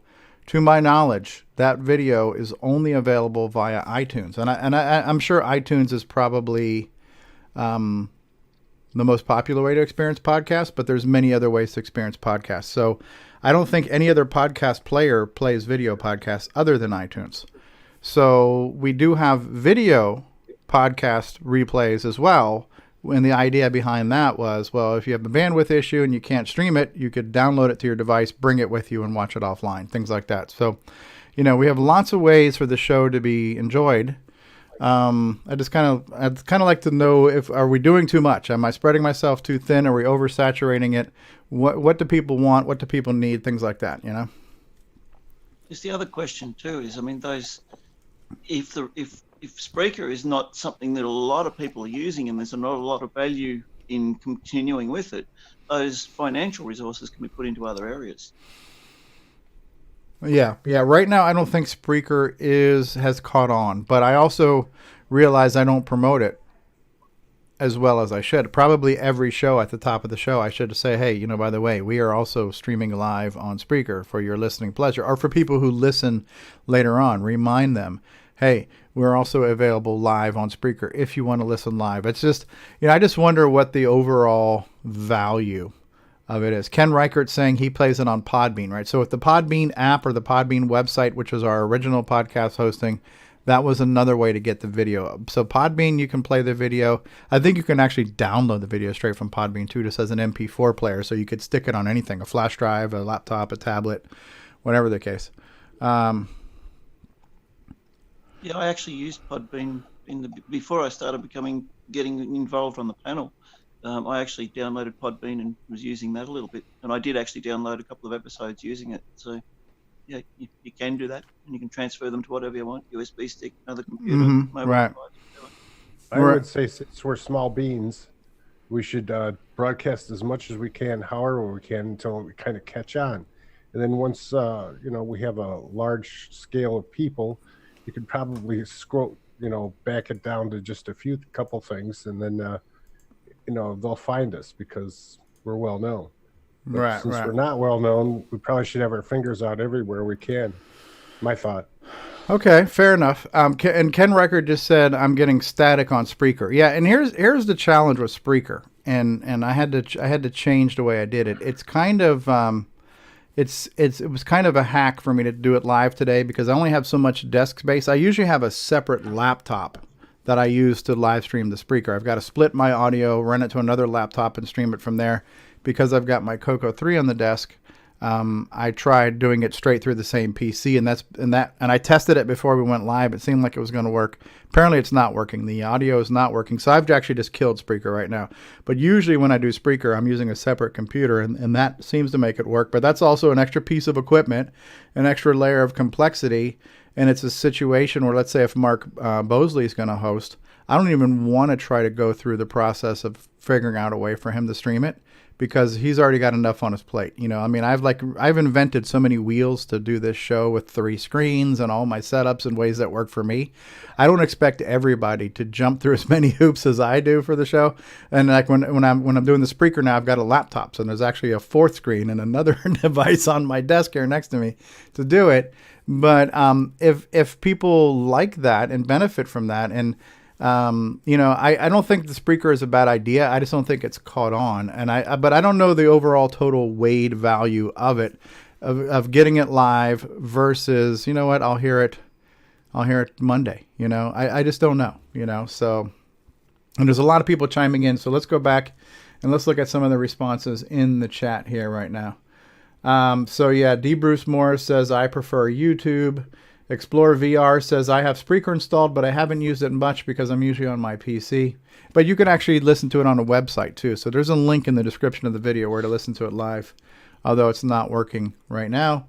Ken Reichert says, I would like Spreaker when I'm mowing the lawn and outside on my Wi-Fi. I mean, would you listen to this show while you're mowing the lawn? That's kind of sad. But David Lord says YouTube Live. Bill Noble says YouTube Live or on a replay. Rob Inman says YouTube is fine. Even in the car, I can link in the audio. And that is true, but there are some people, maybe a minority, but there are some people who are bandwidth challenged. You know, they've got a bandwidth cap and they only have so much bandwidth they can use. So we're trying to be conscientious of that, but listen, you can't have one solution that's the perfect solution for the entire planet, right? Dragon Bite says, I love to watch live, but when it is after the fact, the 2+ hours is overwhelming, right? Okay, so watching live, it is a commitment, right? So right now we're going on almost 2 hours. Nimble says, I like YouTube Live when I can catch it on Saturdays, Dragon Bite. So I like a nice long live show, and afterwards small segments on YouTube to watch later would be cool. We've actually talked about that, and that is on our plan to create these kind of little sections, these little segments, a digest. Ken Reichert says, live if you can use less data when you're on mobile. The YouTube replay is when I don't make the live. Get it on Podbean. Thomas Sorensen says, hi. Disney Saints fan says, I prefer it live. Midday Saturday is tough for me. Been watching the replay on YouTube. Haven't consumed it any other way. Well, it's Dragon Bites. Get it on a cassette and listen to it on my Walkman on the go. we could have the cassette of the week club, right? Brian Weasler says hello. David Lord says, what about reel to reel, huh? You could use your Radio Shack battery card now to get the batteries to run your Walkman. Yeah, right.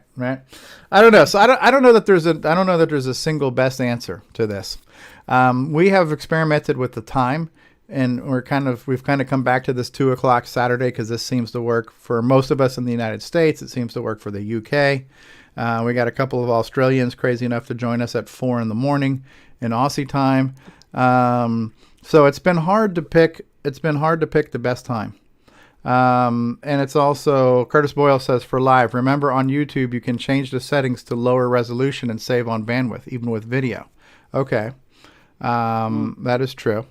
I think the multi-streaming, to me, multi-streaming, it's a non-issue because it doesn't cost me anything extra that much. And if I'm streaming to YouTube and Facebook and I'm also streaming to Twitch and Mixer right now too, which are gaming sites that I'm sure nobody's watching us on, but it's all part of the same solution. And that also included Periscope, which is feeding Twitter. I'm pretty sure maybe 2 people have seen the Twitter feed, but I don't really care about that because that's just there, and that's even a non-consideration for me. I'm really more concerned about really 2 things. Does anybody care about live audio? And is there a tremendous value to the offline video replays that you can get from Podbean and iTunes, the video podcast? That's kind of what I want to know, because there are directions I can take to consolidate to a single audio hosting, because right now we're paying for 2, and I really want to pick one over the other. I don't see the benefit of paying for both of these plans right now if it's not helping the audience, you know. So, anyways, things to think about. We might not come to a conclusion right now. We don't need to beat this to death, but I want to throw the thought out there. I'd love to get some feedback throughout the show, and you can also send us email to CoCoTalk@CoCoTalk.live. We're going to go on to news. Does anybody else have anything they want to say before we jump into news? Anyone? Going once, going twice? Alrighty then. Well, then we're going to jump into the news part of the show without any soundboard whatsoever. This is the picture that Curtis pulled up of the little runner. Unfortunately, I don't think I can zoom in. I guess I'd have to zoom in on the browser. All right, so this is the game that Curtis mentioned that Paul Fiscarelli's game reminded him of a Smurf running over mushrooms and tree stumps. Actually, that Smurf looks pretty good. The blue and yellow on the green look pretty good. So that was a picture of that, but I don't know that we have that game anywhere. What did we just get from Curtis? I do watch the video podcast on occasion, multiple times per year, live audio. I just use YouTube on a low res setting. Thomas Sorensen says I use YouTube. It seems like most people are getting it on YouTube, and that's fine. All right, so that was a picture of that. So what else do we have here on our stuff? So, all right, this is from our Dragon group on Facebook. This is for those of you who are in the UK and in the EU. We also have a Dragon group. I want to try to represent some of them as well. So this came from a person, I'm not even sure if I can pronounce the name, Nur Derry. I've got two Dragon 32s that have different boards in them. The one with the lower serial number has a separate detachable memory board, and the other one has one board and 32K ROMs are soldered. I'm not familiar with Dragon boards at all, to be honest with you, but I thought this was kind of cool just to see the innards of a Dragon, because I have not seen the innards of a Dragon yet.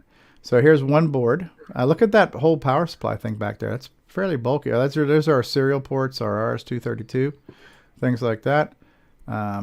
Here's our other board.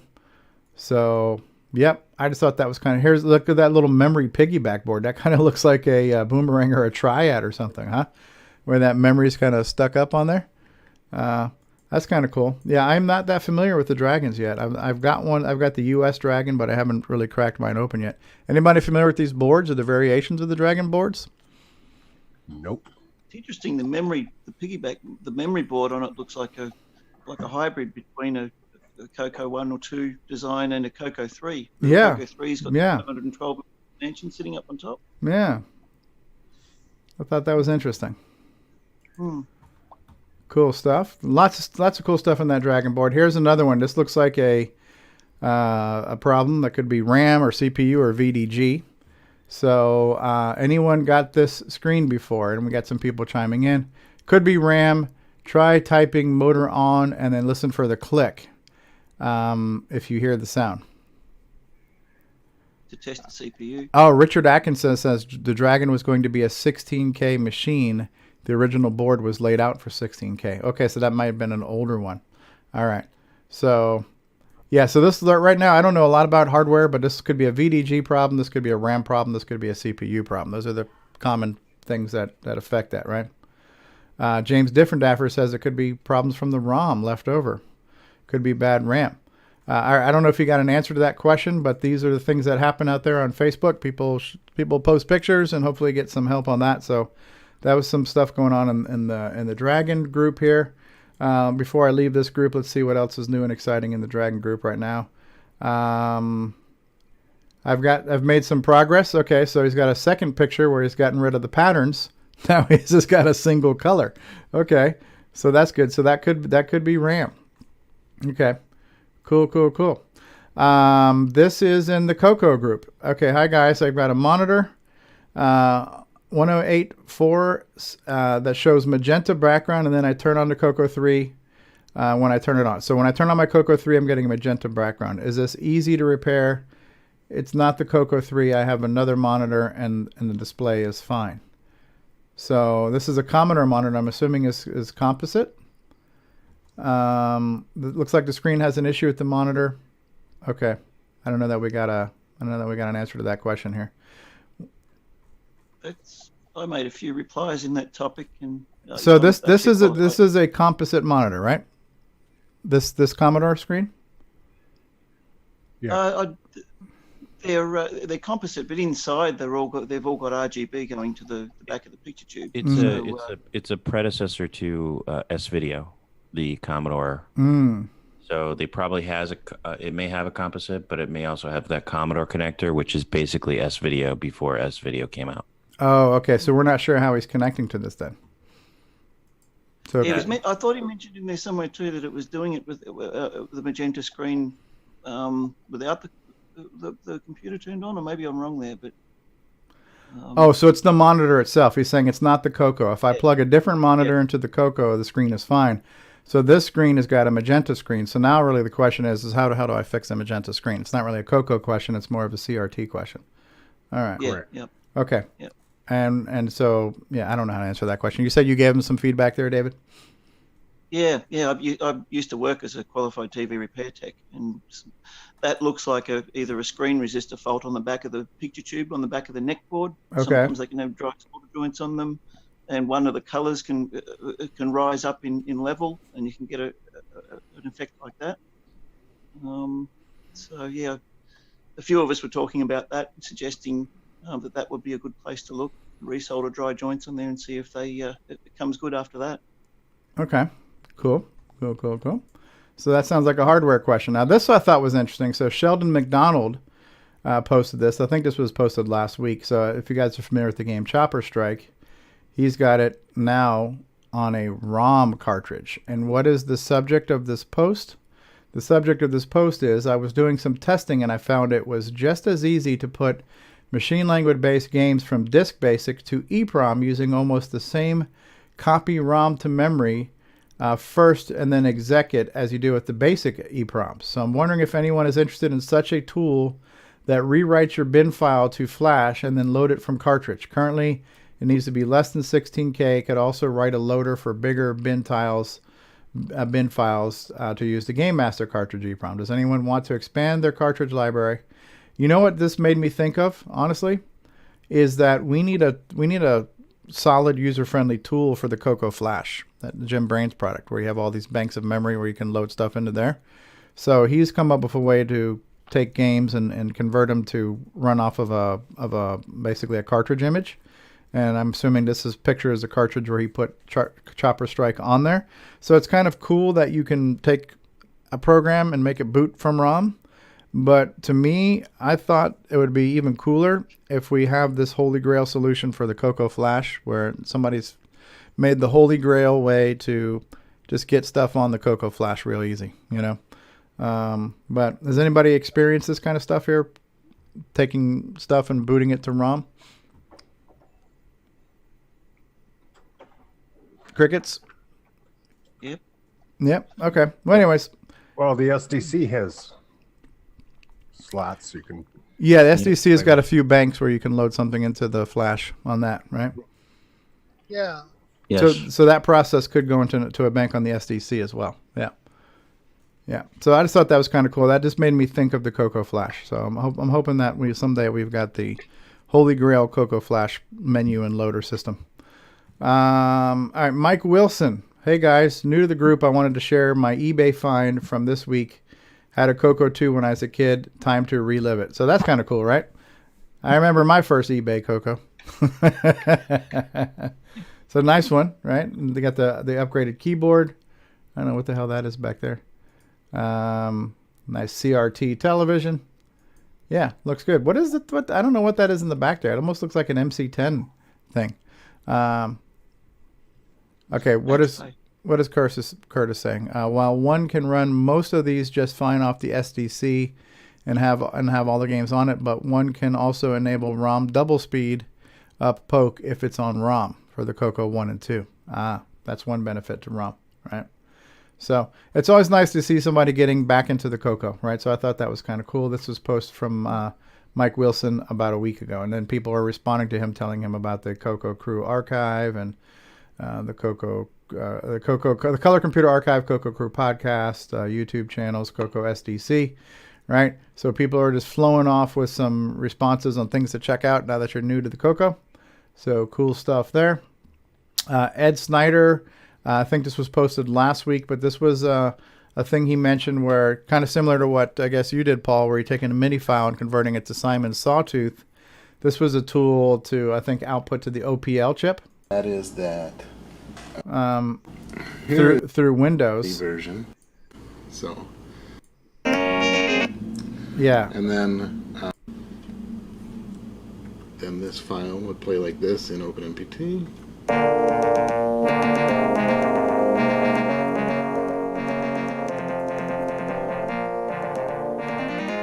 That sounds good, huh? And then Zelda. Yeah. Sounds good. And I mean, whenever go ahead. Yeah, I was going to say that's playing off the tracker on Windows, and then he used a tool to convert that into a file that'll play on the CoCo, the Mega Mini MPI, the APL3 chip. Gotcha. Using his chip player. So, Stevie, I was just going to add, when you mentioned that, that's the exact program I used, OpenMPT. And okay. What you're seeing right there is the track information. It's text-based. Okay. Copied all that and pasted it into the little utility I wrote, and it converted it to a byte format that could just be used with Simon's player. Neat. But I love it that we have all these tools out there where you can just find music and just port it over to the CoCo, essentially, you know? And this sound, to me, this sounds so Sound Blastery. You know, I know that's basically what the chip is, right? It's a Sound Blaster style chip, but this reminds me of, you know, early PC games on the Sound Blaster. Sounds cool. Sounds cool. Emerson Costa posted this picture here. He's got a tool that can take ASCII art and convert it to a Semigraphics 4 screen. All right, so I'm trying to see, does he have a link to download this? There's a GitHub for it. So there's a utility where you could basically put in text characters as ASCII art and then have that art converted to color. So I thought the picture was kind of cool. And yeah, so there is a link to this. I think there's some translation going on here. So hopefully what you get on GitHub, you'll be able to understand. But that looks cool. Where was the original link? So it's Facebook groups. It's under GitHub. And that GitHub link is got the basic file and then a PNG file. So there's an actual ASCII to art sg4.bas. So there's a basic file showing you how to do this if that's something that somebody wants to play with. So that looks pretty cool. What else we got going on here? So now I don't know if this guy, Nielsen, not Willie Nelson, but Will Nielsen says, another new keyboard made by Ed Snyder. It looks great. Yes, and I like the blue keys here. I was not sold on the blue keys at first, but this layout here with the light, the dark gray, and the blue, I think that's a nice contrast there. Just there's no shortage of color combinations that somebody can really pick here. You mean color? Color, yes. I'm sorry. Yes. But yeah, no, I like that. The blue does not. Before, I don't know. I was looking at the blue. It just seemed kind of, I don't know, childish. You know. No, it's neat. I like it. Yeah, that looks kind of cool. I might even. Oh, Ed Snyder sent me the blue keycaps for mine too that I can swap over in a swapping tool if I want to. I haven't done it yet, but I might get inspired and actually try it out and see what I think. Leave it there for a week or whatever. Yeah. I think this is a neat little combination of colors there. So that's cool. Will Nielsen. Cool. Thanks for sharing that picture. So this is a video of. So what was the actual? The description of this is this is Roger Taylor's netmate running a BBS that was designed for the Amiga that's really heavy on ANSI, right? So it's just kind of showing how this program can handle the colors and the graphics and everything. All right, so he's connecting. Here we go. Yeah, this is look at that. Look at the ANSI materializing, huh? Who are you? That looks good, right? Yeah, it does. Very good. Enter your password.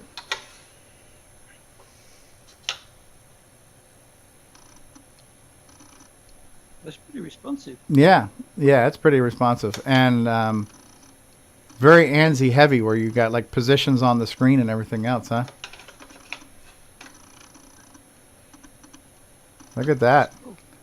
I remember, I forgot what the program was called. The Draw, I think it was called. I used to use back in the day to make ANSI stuff. Look at these images, man. These things are cool. So what did the Amiga have? Did it have like an IBM font set, or is this all just normal ASCII letters and symbols and stuff? Extended ASCII. You can see the cursor is just refreshing on that screen very quickly there too, as it's redrawing everything, right? Lots of features. Man, that's impressive, huh? This is like ANSI on steroids, man. Look at that. Incredible artwork, man. Yep. This program does support the high-speed serial ports for the Mega Mini MPI. Yeah. I mean, a lot of colors. The font looks really good. I never thought I'd get excited at looking at a BBS, but this is actually pretty damn cool. You know? I wonder if it supports as many colors as Twilight Term. I mean, there weren't running more than 16 on normal PC ANSI anyways. I don't know what the Amiga had. The responsiveness of it is quite impressive. Absolutely. I mean, this is heavy. This is some heavy ANSI. Not bad for 2 megahertz. Yeah, not even. Yeah, yeah. Hey, talking about terminal emulation, was there ever a TN3270 terminal emulator release for the CoCo? For like interfacing with the mainframe? It's anybody? I mean, just out of curiosity. I mean, because used to go into stores, a lot of department stores, they stayed on legacy mainframe for a long time. You could look at the screen of the high-dollar computer setting, there in front of them, and all they're running is a TN3270 terminal, to do data entry and run the applications on that mainframe. So, curious or surprised nobody came up with something like that for the CoCo. Oh, okay. Curtis Boyle said Twilight Term supported 32 colors. I didn't realize there were that many colors in there. I don't know the answer to that question, though, Joe. Yeah. Just curious. Yeah. I don't know. I mean, yeah. Now, I wish Chet Simpson was still here because we had one of these news articles. So he posted this on August 14th, so it's been about 10 days ago. But he was talking about how he has been working on this archive. Okay, greetings. I haven't had a lot of time for CoCo, even in the internet these days, but I kind of expected my summer to go this way. The result is a full database containing a slightly corrected version of the Delphi form archives, which I highly recommend reading at 300 baud. The database, as stored on MySQL, is roughly 62 megabytes, excluding the search word tables to speed up searching by keyword. It's my hope someone with far more time than myself will be able to make a searchable version of this available via a web page. See below for more info. Getting the database created required a few changes to the archive, some of which were done by hand, others with an import script. Most were trivial changes but required some verification and research before committing to the change. These changes made so far: both archive files were merged into a single file. The begin and end of the archives were trimmed to remove output from the Delphi session. The middle of the archive had to be edited to compensate for disconnected while downloading messages. Unfortunately, when the archive effort was restarted, it was done at a message 53,000, resulting in a loss of 456 messages. Okay, several messages contained certain dashes, which had to be used by Delphi to separate messages. That's been updated to use instead of a single dash, but a double dash. Messages formatting was not updated. People like to hit enter at the end of the line back then, and they didn't. Delphi formatted it with the terminal as being sent to. Since the archive was acquired from the terminal, that automatic formatting was applied. All messages containing a blank topic had their topics remapped. The timestamp format was fixed on a handful of messages late in the archive. Not sure why they changed this. Okay. Corrections were applied to. There's a lot of information here, right? So basically, he's got a lot of information on this database, but what he's doing here is giving us a way to have access to the history of Delphi. And that was before my time as far as that. I mean, I was around, but I was not into Delphi. I was not into online on the CoCo. So I missed that boat. So there's some feedback on here, and I wish Chet was still here. But it sounds like it would be really cool if this database and this information could be pulled up from a website where you could just search for a subject or a person's name or a topic or whatever, and then get the posts from that. So I think the groundwork has been laid for that, and hopefully we'll see more on that, because again, that's a time that I missed, and it would be kind of neat to just be a fly on the wall of history and see what type of conversations happened back in the day. I mean, I've heard of certain feuds and rivalries and wars and certain attitudes and characters back in the day that were before my time. It'd be interesting to see some of those scathing threads, some of the drama from the past. And this might be, not to mention knowledge and other beneficial things, but it would also be kind of fun to look back at some of the historical disputes that have happened, what's that? 8-bit trolling. 8-bit trolling, right? So that seems like a cool project. So I'm hoping that we'll see more from that. You find the same argument still going on today. Yeah. Probably. That's what I was thinking. OS 9 versus RS DOS. Why is there not a real-time clock? I sent you the hard drive and you never paid me.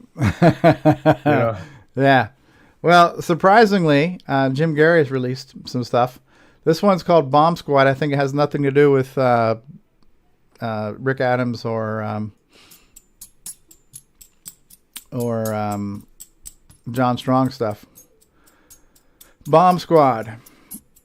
So, do you need instructions? Let's see what's going on here. You're a member of a bomb disposal unit. You must find a bomb hidden somewhere in the corridors of this building. You'll be shown a map of the building for a few seconds. Your start location is the X. So you've got to find your way through the maze to find the bomb. Okay.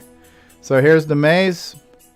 There you are. And then now you are... Oh, and the clock is ticking, huh? So it's a Maze Runner style game where you got to find the bomb before we run out of time, huh?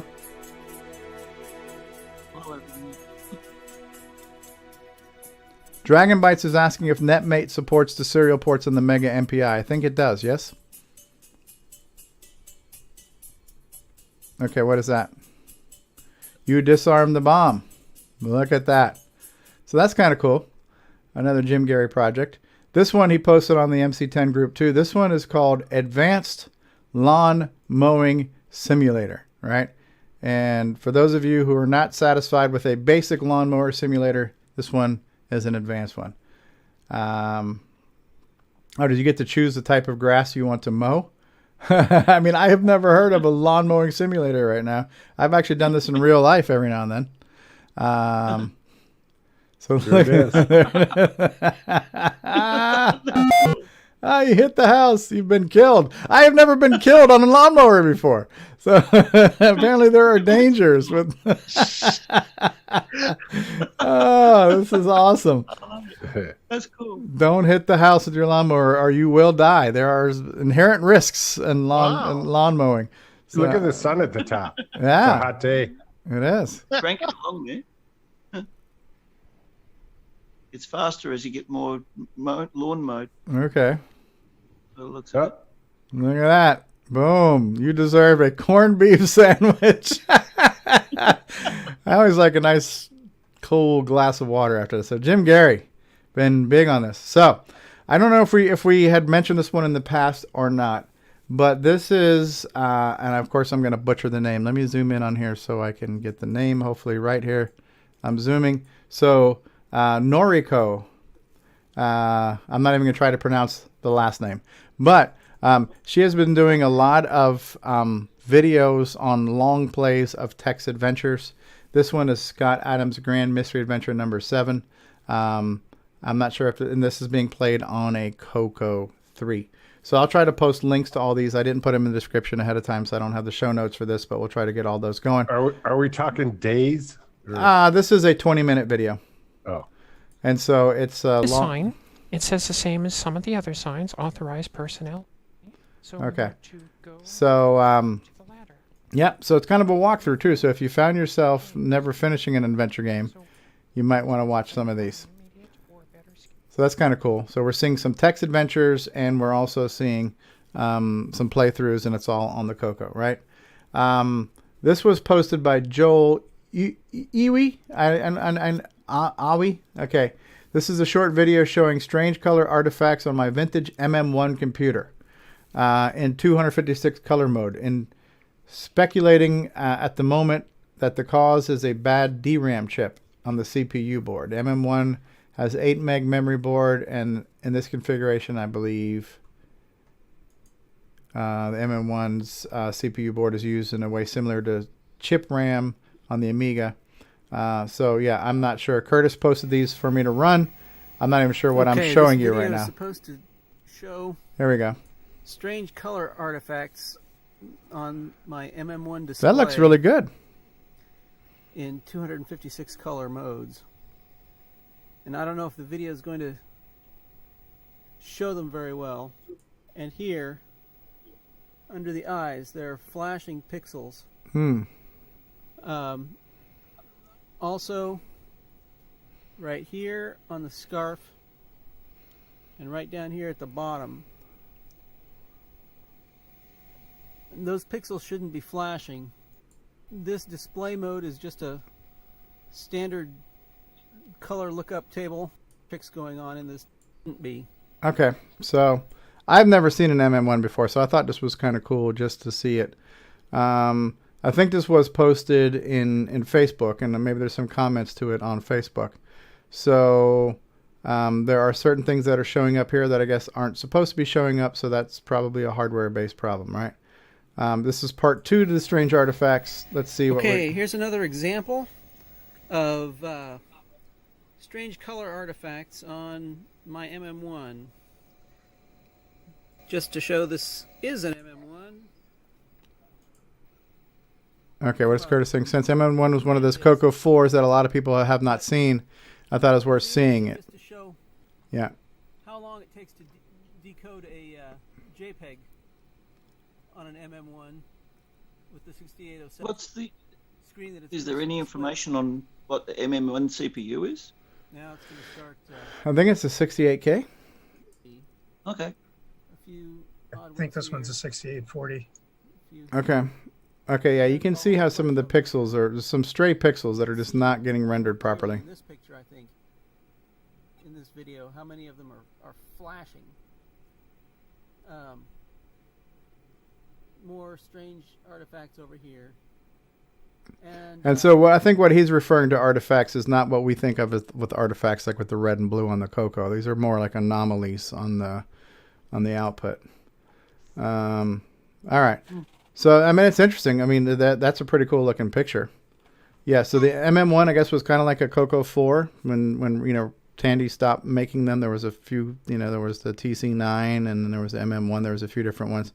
Curtis Boyle says it did have a 68340 upgrade as well, but a 6870 at 15 megahertz. David Lord says, is that graphics mode compatible with the MC10? Yeah, Ed Snyder might make a board for that. Now, speaking of graphics, but this is our own David O'Connor, who from Pulse Eternal. And 2 weeks ago, we saw CoCo Controls Moog, and we saw the beginnings of something. And then you basically said, David, that you're now inspired to make an album, right? Yeah, pretty much. I just got all carried away after that episode where we did that live demo, and I rewrote the little sequencing program and changed a few things, and then one thing led to another, and before long I had the basis of a new song. So it was, I wasn't expecting something to come together really quickly like that, but it was just one of those moments where I got totally inspired. It just happened. Okay, so we're gonna go ahead and play part of it right now. And what I love about this video, we see the beginning of you starting the CoCo. Yeah, I had to put that in. It's not a big program. No, it's just the beginnings of it.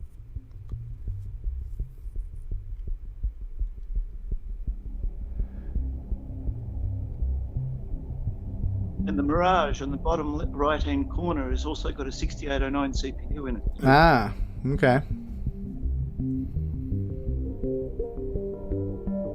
Man, this sounds so good.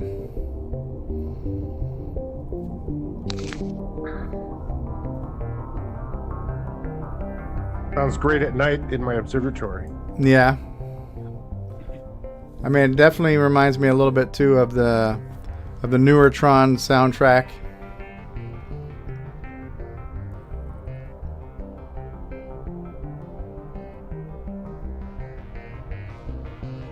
There's your development board there, right? Just doing the audio output. Yep.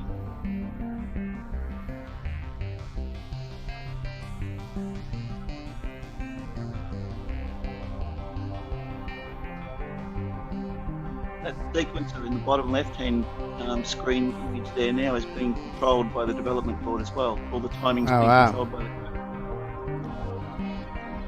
Good night, everybody. Yeah, I love the multi-track video where you can see all the different instruments going on at the same time while you're also fiddling the dials over there.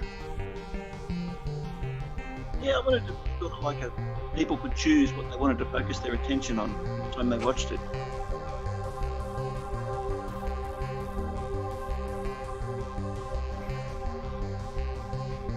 And we've got 15 minutes of this to enjoy. So if you want more of that, check out Pulse Eternal's Facebook or YouTube channel, or just pulseeternal.com, right, too? Yeah, I haven't actually put that on pulseeternal.com yet. I will be doing that this week. But if people go to Facebook and they go to the Pulse Eternal page on Facebook, it's on there. Okay. And I will be uploading this to Bandcamp as a downloadable single. It's the beginning of a new album, so the whole album hasn't been done yet. But once the album is done, the whole album will be available as the previous album is through all the major outlets, iTunes and Google Play and Bandcamp and whatnot. So, yeah, that's awesome, David. Nice job. Yeah, it sounds really good. Sounds good. You know that music would sound really good if a dinosaur running and jumping. No, I was thinking that. No, I was actually with the dinosaur game when I was talking earlier on about making up a track. I was actually thinking along these lines of putting a simple version of a track like that with the Sawtooth Wave and giving it to Simon to do his thing with. Yeah, that's cool. So we also have, and Rob Inman posted this one. He found this video. So this is a guy named TJB Chris. And this is a video of cold starts. And I wasn't familiar with this term, but apparently cold start is when you've had a computer or a system that you have not turned on in quite some time, and you just plug it in and turn it on and hope that it turns on, So that's kind of the idea. And he's got a whole bunch of stuff. He's got a whole setup. But one of the things in his setup is a CoCo with CM8 and floppies and all kinds of stuff. So we'll take a look at this real quick. Hello, everyone. Tonight, I figured I would make a short video on cold starts. And this isn't cold starts of my car. You see a lot of those on the internet. For some reason, they're actually kind of fascinating, watching somebody start up an old car, a new car. It's been sitting for a while. Well, anyway, we're not going to do that with cars. We're going to do that with computers tonight. So we'll do each member of the collection, including the red-headed stepchild of the collection. And then we have the 1000SX, the Color Computer 3, the Model 4, which we'll do twice because there's Model 3 mode and Model 4 mode. Model 16 we'll do twice because there's Model 2 mode and Model 16 mode, or 6000 mode.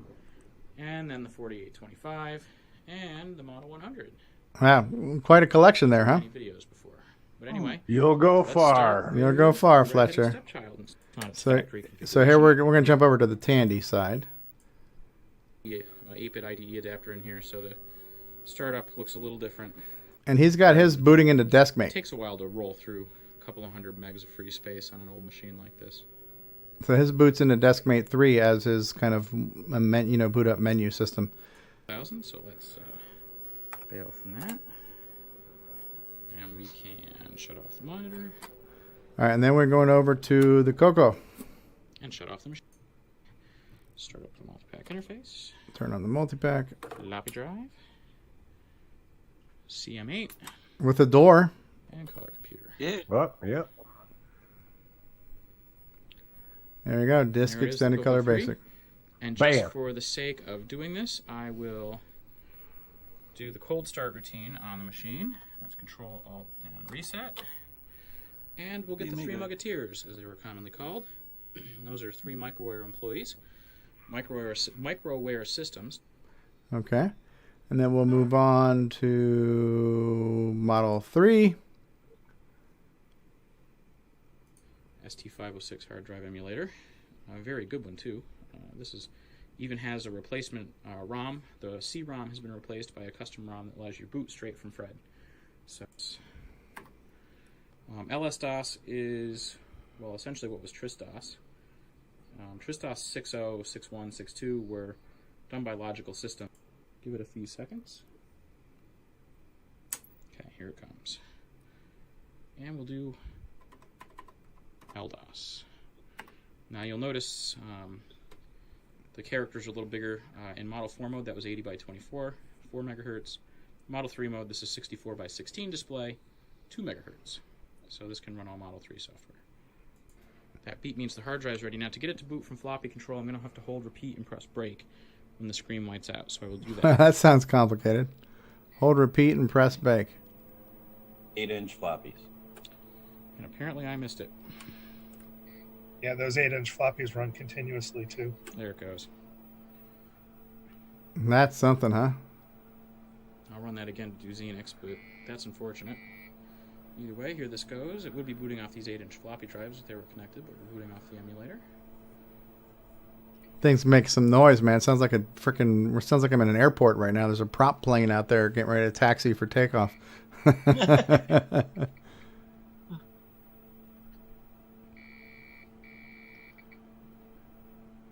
Tandy Corporation. Now, since this one wants the date, I'll just type something in. It doesn't have a real-time clock, man. Type in the actual date. Yeah. Like an animal, he has to type it in. And Yeah. TRIS-DOS ready. So now I will power it off, and we'll give it a second. And then I will let it... By the way, for the price of this machine, you should have got a real-time clock. Yeah, right? A real-time clock for each machine. Yeah, right? Now go home.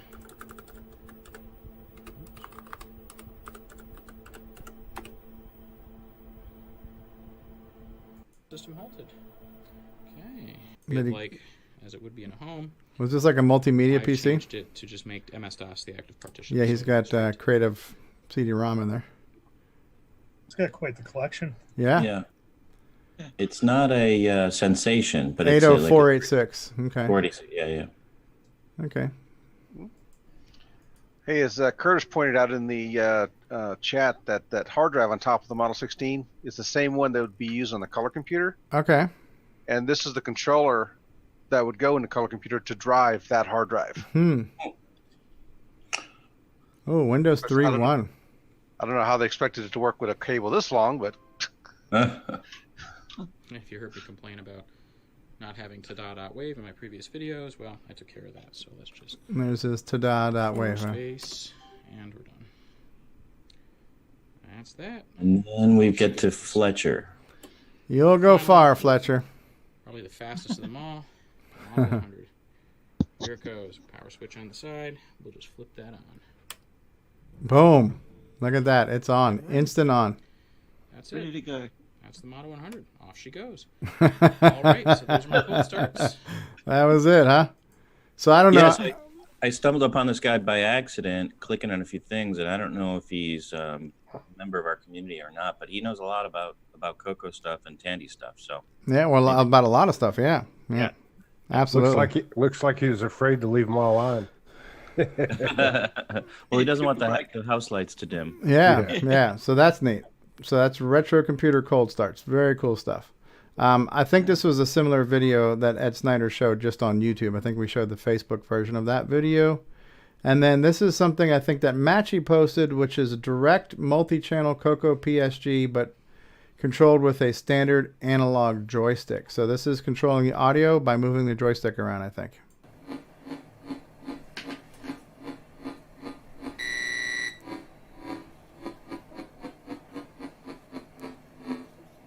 Lower frequency.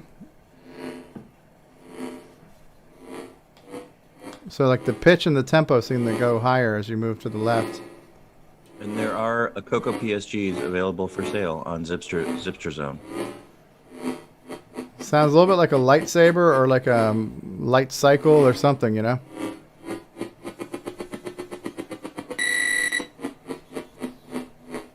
It's a cool sound, though. It's not a sawtooth sound.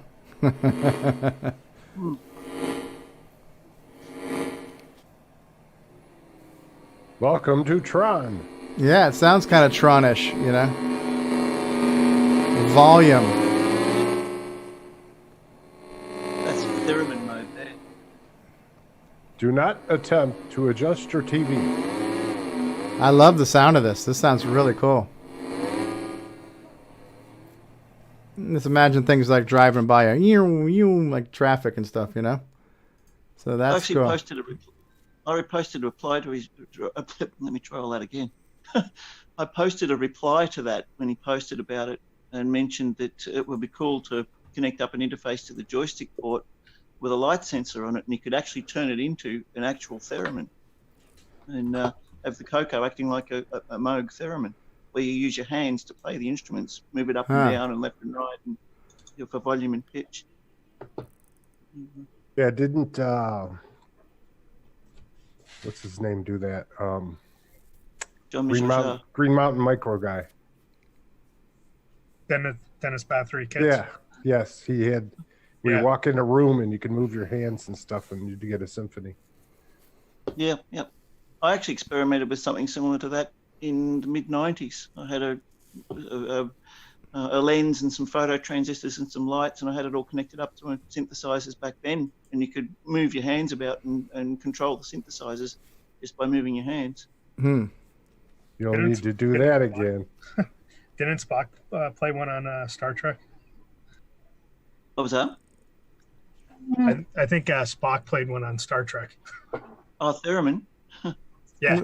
The theremin's where you just kind of move your hands around, right? Yeah, it's got an aerial on one side and it's got a loop, like a metal loop on the other side, and you play it with two hands. And you move one hand up and down and the other hand in and out to change the pitch and the volume. That's what she said. What is it, resonance? Is it a resonance thing? What was that? Resonance? Is that what does it? It's it uses, from what I believe, it uses RF technology. It uses magnet. Yeah, it's kind of like resonance. Yeah, I guess. It's a capacitance more than resonance. It's your body basically picks up what the antenna is transmitting, and then when you put the other hand near the loop is then picking up what your body is radiating from what it's received from the antenna, basically. It's kind of like the old plasma light bulbs where you move your fingers around and the little lightning bolts attracted to your fingers. It's kind of like that, but with sound, right? So as you're moving around, it's making sound based on your kind of electricity Similar input. principle. Yeah. That's cool. Well, we've concluded our news. We had our dude, the game, right? Dino Run. How cool was that? Very cool. Yeah. Bruce Moore says it was featured in the Beach Boys song "Good Vibrations." Now, Rob Inman, you've got some icons to show us, and then you also mentioned that you were gonna maybe show us some bonus content from VCF West. So thank you. Yes, I've got you maximized now, sir, and I'm not sharing anything, so you have control of the audio, video, and everything else. Great. So I'll show you a couple of icons I created. Nick Marentes has been creating a lot of icons as well, and Nick Marentes has, I think, finished the Sierra Online games, and he's also done Rescue on Fractalus and the other Epics game. I just kind of picked a few at random that I found interesting and that I wanted to try out, and so I've been getting into it, and I feel like I've got a process down and starting to create some more icons. And so I'll show you a few that I've done. This is just for a context, so you can see what the screen looks like from G Shell that the icons will eventually go in. And I think most of you have seen this. So I'm gonna hit the clear key and go to my other window. Are you multitasking now? Yes, that's right. I'm multitasking. Wow.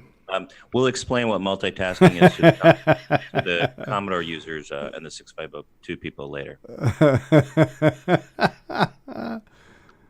So, okay. So on this, you've seen some of these are new. You can see one, the one called icon.new. I saw something online that made me think of the software from Eric Wolf called Newspaper 09. So for whatever reason, I picked that one to try first. I'll just load it up.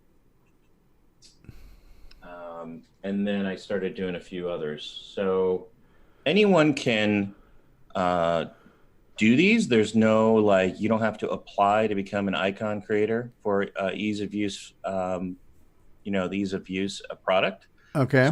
So if you want to download ease of use beta 5 and just type Super Ike, which I'll show you what that Super Ike you can see there.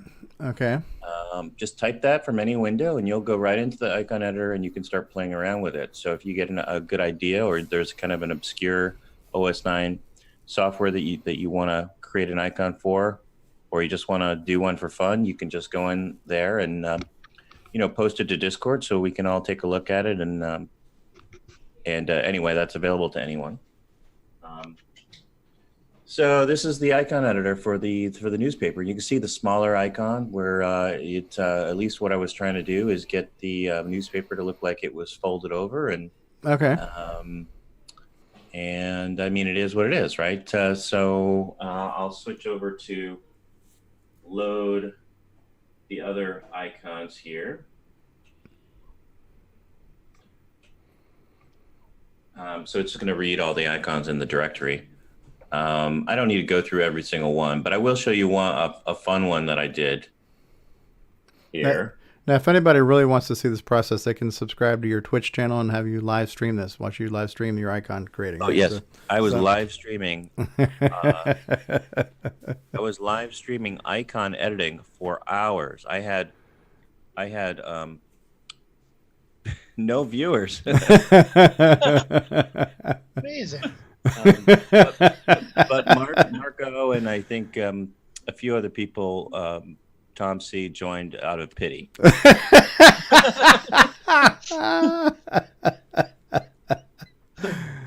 Yeah, that would about qualify. Pity. That sounds about right. Yeah. So anyway, you can see in the top right, I worked on a waterfall icon for our major community project to port the first Nick Morente's game over to OS 9. Yes. So that's a serious icon that I created. I joke about the ninja icon being for the last ninja because I'm looking at an old Radio Shack catalog. But of course, the last ninja never came out. It's for Kim Guy 2B Ninja. And then you can see one I did for Interbank Incident, which I might change a little bit because it looks like more like a financial application, like Microsoft Money or something. The last one. Okay, Yep. I see the bank. I see the dollar sign. I see the mouse pointer. I mean, that's you know what might be cool. Just take one of the faces from one of the characters. That's one of the things I was thinking of doing. Put a gun over it. And then Supercom, Dave Phillipson is very active in Discord, and we're always talking about this or that with Wi-Fi modems. And we were talking about there was a Supercom icon once upon a time for multi-view, and it had a Superman logo. So I thought, well, let me try to see if I can kind of hand draw that. So this one, the Supercom icon, I did, totally kind of hand drew it in the icon editor. And then I was playing around with what I wanted. The the old Microsoft Windows, when you were moving a file or you were connecting to you're connecting to anything, it always had that ... of what you were moving data from to where it was going. Anyway, it made me think of putting like a modem to a ... transmitting to something else. And since we don't actually, since these days we actually use Wi-Fi, so I thought a modem to modem to Wi-Fi, yeah, is exactly what a terminal program does these days. And then you can see if you go to the left, there's a game that technically could come to OS 9, Gunstar, but almost certainly will never. On ROM cartridge. Yes, that's right. So I didn't create an icon like for Popstar Pilot, which technically cannot be done in OS 9 because of the hardware scrolling. Gunstar can, and we'll see. If someday Nick wants to tackle that. But I just kind of like the Gunstar ship, and I thought, oh, maybe let me see what that looks like. Yeah, it looks good. So anyway, that's really it. I encourage everybody to try it out. It's not as painful as it seems. And if you don't have a high-res joystick like I don't, and right now that really would help if you have one, but you can use high resolution in the keyboard mouse. So there is a way to hold down the shift key and actually get the high resolution, in that if you want to do some careful selection of the blocks. But anyway, if you want to move over to, if I can share my screen. You can share. For the VCF stuff. Go ahead. Let's try that. Share. Okay, I think this will work. There we go. Flickr, Rob Inman. Oh, you are seeing Flickr. Okay. Oh, I see it. Okay. So let me click on the album here. And I'm gonna, Stevie, I'll trust you to kind of stop me if I'm going too fast, because I didn't see the episode because I was at the event where you guys were seeing a lot of this stuff already. And so if you want me to pause, just let me know. Okay, there's Mikey. Mikey and his dad. You can see the table. Rick Adams, Shanghai. Looks like that guy was scanning QR codes, huh? Yep. People were mostly scanning QR codes. The Android people were very confused about how that worked. I thought the Android people would be, really knowledgeable. Yeah, Google Lens. I can hover my phone over anything, and it knows if it's a business card or a barcode or a QR code. The Android people were just like, "What? What's a QR code? What do I do?" No, I don't. Really? No, I'm serious. It was amazing. Anyway, again, Popstar Pilot. I think this is the table again. You can see the dragon. Here's the CoCo 3 FPGA, of course. We threw up a bunch of different games like Chronos Rift throughout the day. This is the CoCo VGA running. What's that game called? I forgot. Sailor Man. Thank you. Again, picture of the Gimme X. Yeah. Fast forward to the stuff that we haven't seen, like the museum stuff. Okay. Well, I don't know if you saw some of this. This is one of my personal obsessions, a Sharp 68000 computer. But Carmen Sandiego, Nightmare Highway, which is in 100% machine language. And basic Nightmare Highway. We had to load Cersei's Island off of Tim Lindner. Tim Lindner. Okay. More table, Mikey. more Cersei. Basic 09 demo. All right. Well, let me move to the gallery here. How do I get back to? Oh, okay. Well, whatever. Let's flip through here. Oh, this we're getting to the permanent installation. This guy Saj has a music.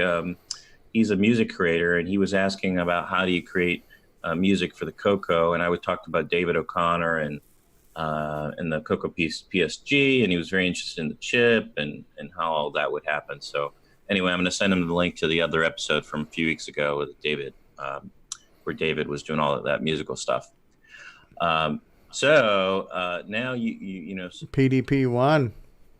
PDP-1. Now the only thing that this installation was open, it did not have the Space Wars the famous game that was created on the oscilloscope. It didn't have that running, but you can usually play that. If you go to the Computer Science Museum in Mountain View, you can actually play Space War, the first video game ever, electronic video game anyway. So this is there's a bar. I don't know if you can see my cursor. Yep. So there's a bar here that kind of prevents you from walking into the work area that they set up. Okay. And it has controls, so you can control the spaceship on the screen. But again, it wasn't running, so that was unfortunate. But you can see they've set up how it would look in a real environment, and they actually have a picture in the background of an actual PDP-1 being used. Wow. That's pretty cool. There's a bigger shot of the room. And then they talked about, just the history of the PDP-1. And I'll post the link to this gallery in the YouTube chat so that we can continue to move through it. And if you want to go and look at it, you can click on the link. And then we get to International Business Machines. 1401 data processing system, and this is a permanent installation in the museum. And these are some photos from the room. You'll see some bigger photos from the room in a second, and some video. Here's the history of the machine. I don't know what to call it. It's a computer. It's just a really big one. And a picture of the larger room that it's running in. Yeah. Those were considered mini computers. Yeah, it reminds me of old movies. I don't know if you can hear the audio or not. It's not very much now. You don't really need the audio.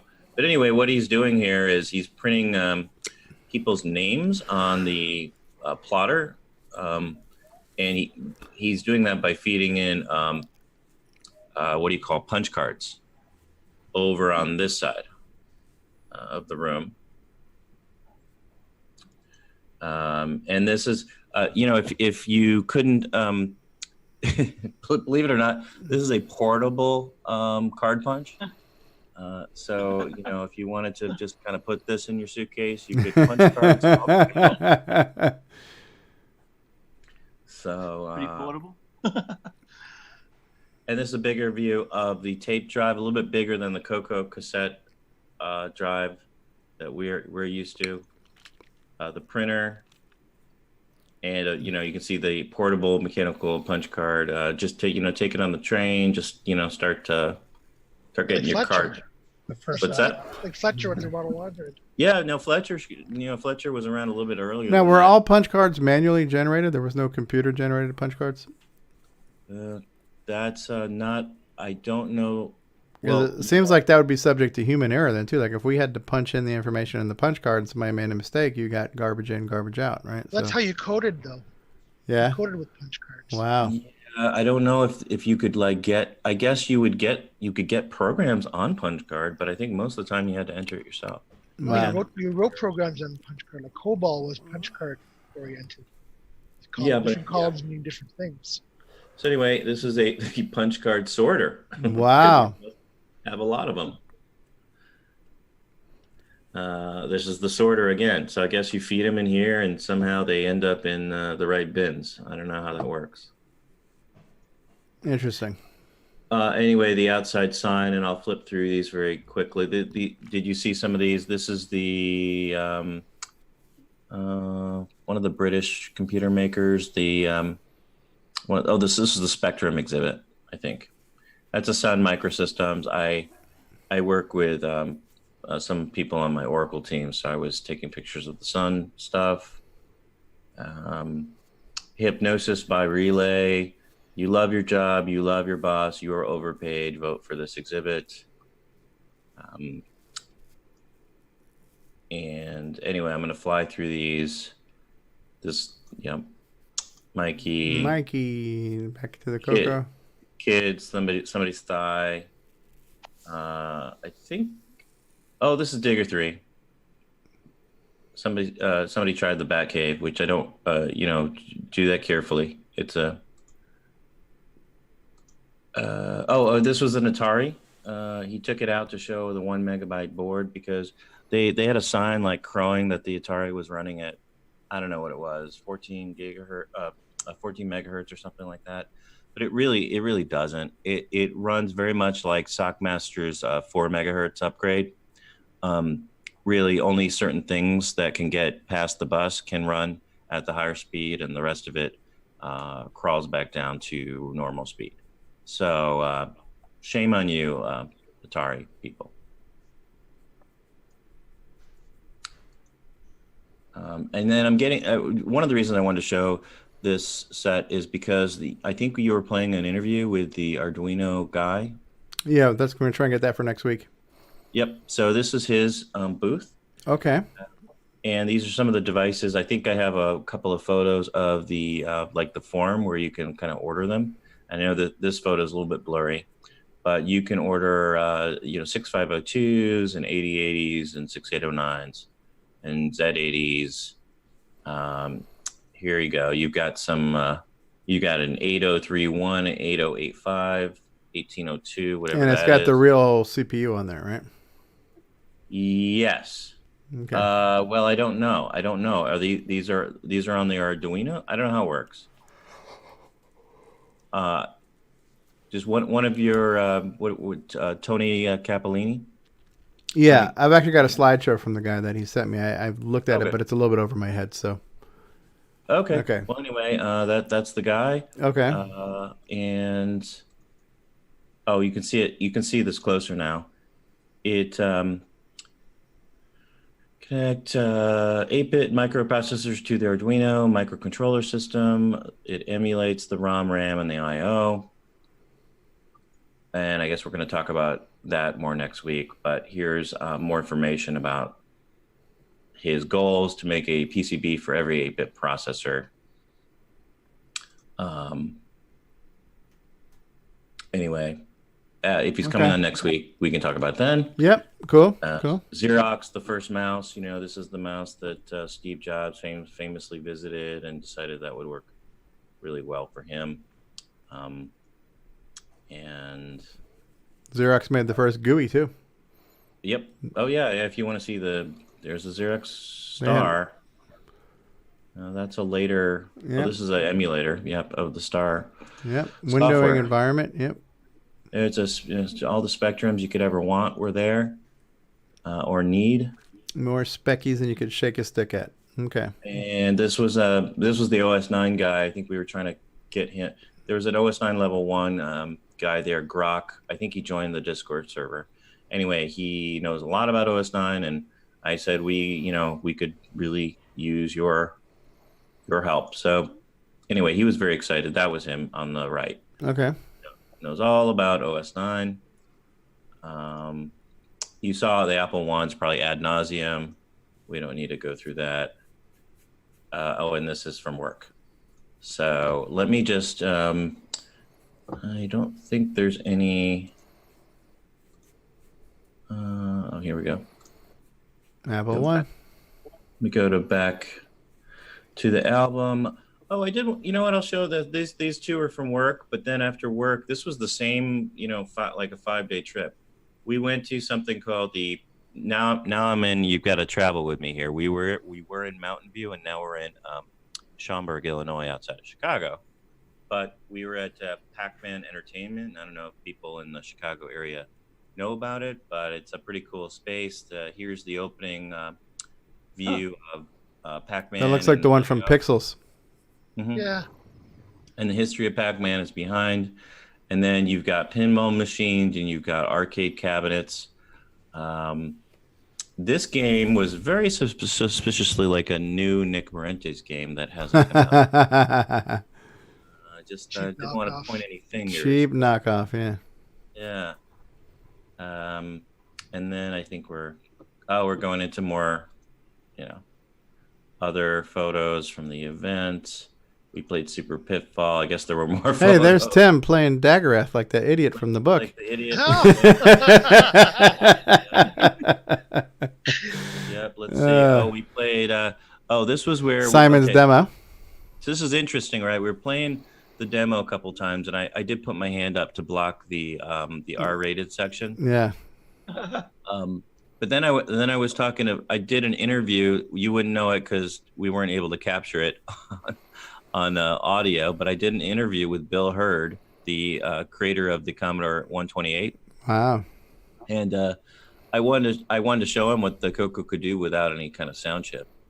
And anyway, I don't know that he remembered much about my interview with him, but he definitely remembered the R-rated part of Simon's demo. And he asked if he could get her number. So you'll go far, Fletcher. Anyway, I mean, this is just people. I mean, I guess I can play this. It's people playing Cersei's Island, which is very popular. Cool.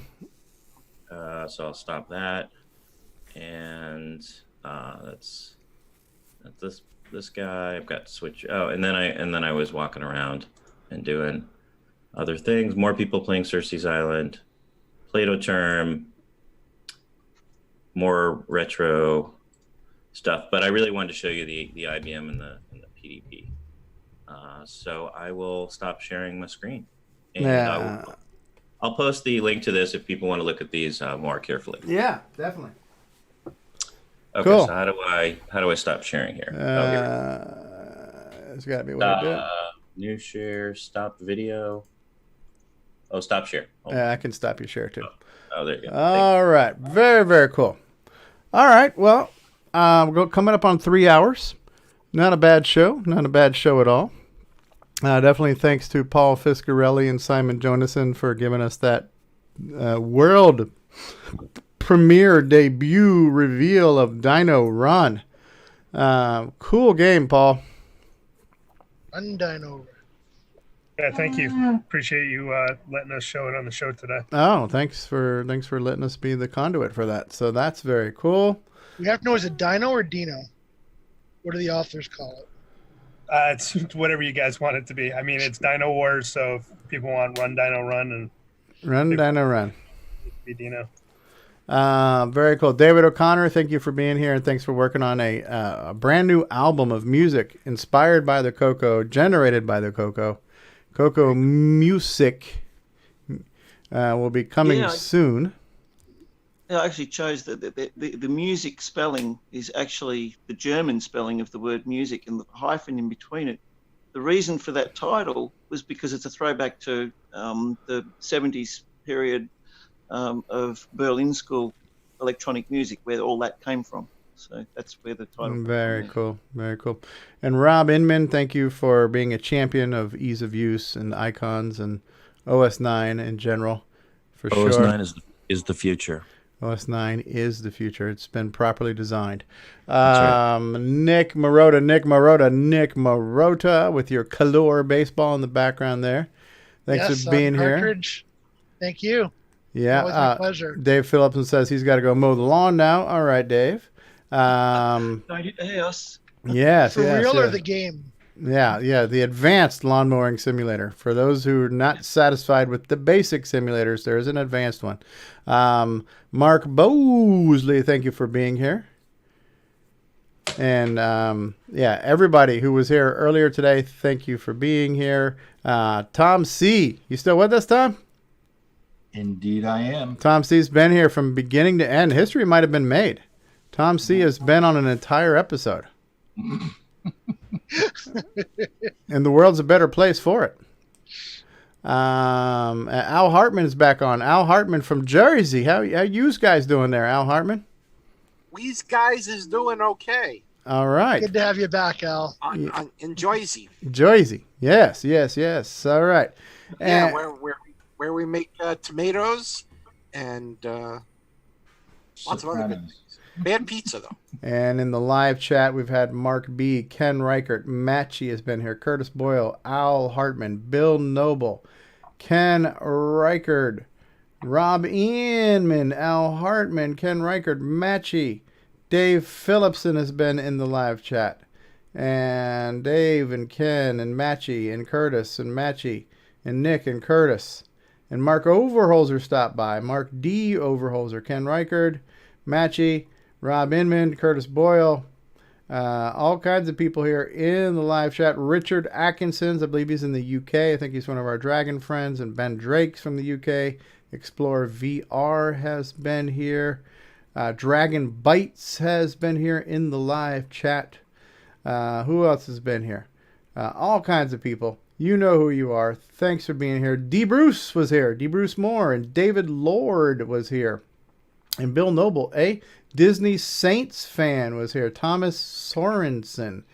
And David Lord and DeBruce and Thomas Sorensen. Thomas and David Lord. Oh my. Richard Atkinson's and DeBruce and you name it. All kinds of people here. I'm scrolling through here. I'm probably going to miss a few people.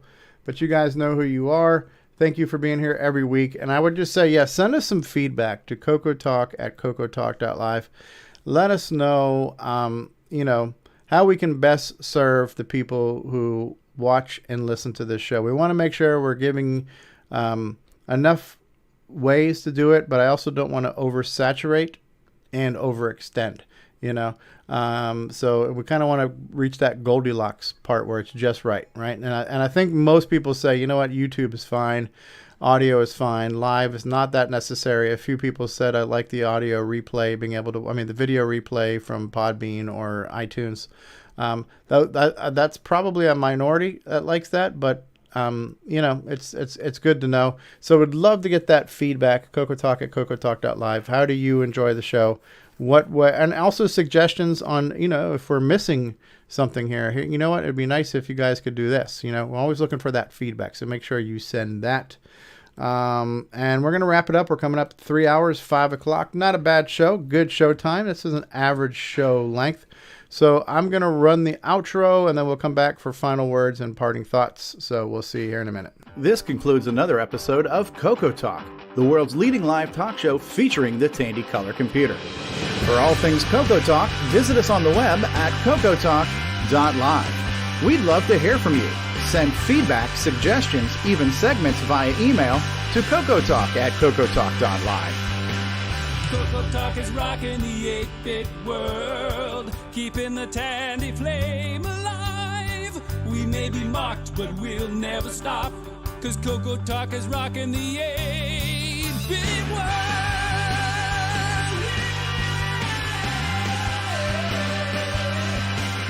Consider supporting the show with a purchase of merchandise from our retro swag shop at 8bit256.com. If you'd like to become a patron of the show, click the Patreon link at our website at CoCoTalk.live. CoCoTalk is rocking the 8-bit world, keeping the Tandy flame alive. We may be mocked, but we'll never stop, 'cause CoCoTalk is rocking the 8-bit world. CoCoTalk would not exist without the community, its cast, crew, and contributors. Thanks go to Curtis Boyle, David Ladd, Mark Overholzer, Grant Leedy, Bruce Moore, Nick Marentes, Ron Delvaux, Rick Adams, Jason Reichert, Richard Lorbieski, Jim Brain, Tom C., Rob Inman, Mark Bosley, Brian Joyce, Ken Reichert, David O'Connor, Brian Weasler, Terry Steggy, Nick Marotta, John Strong, and many more, especially to Steve Bjork for production suggestions and James Differendaffer for making my head explode.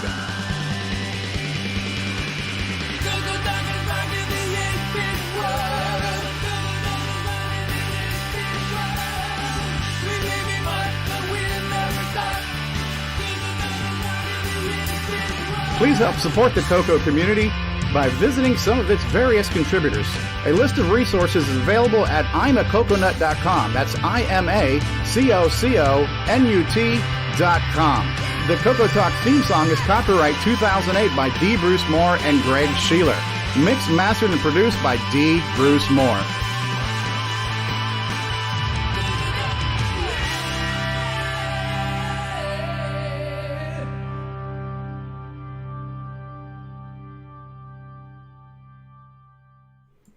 And that's all she wrote, folks.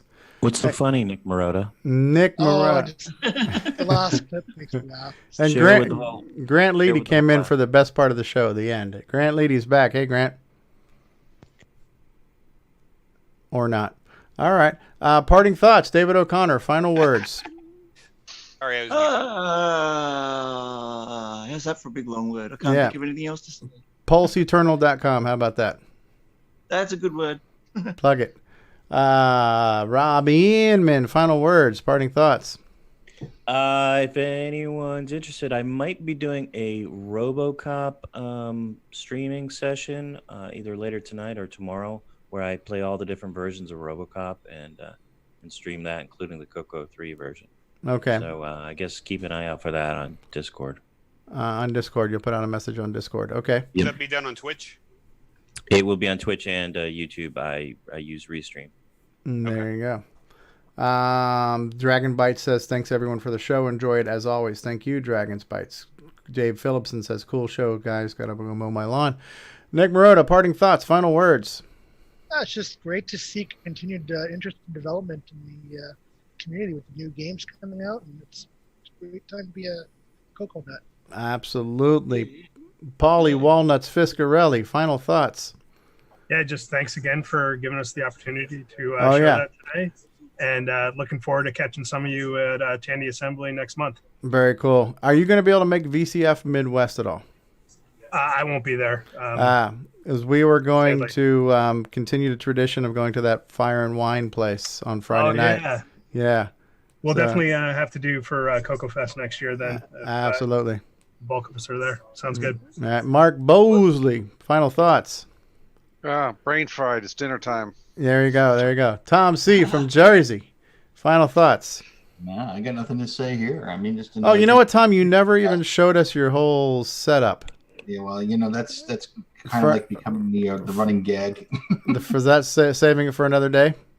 Yeah, whatever. Well, we want to hear about it. We want to see it. We want to know what your intentions are and what we can expect.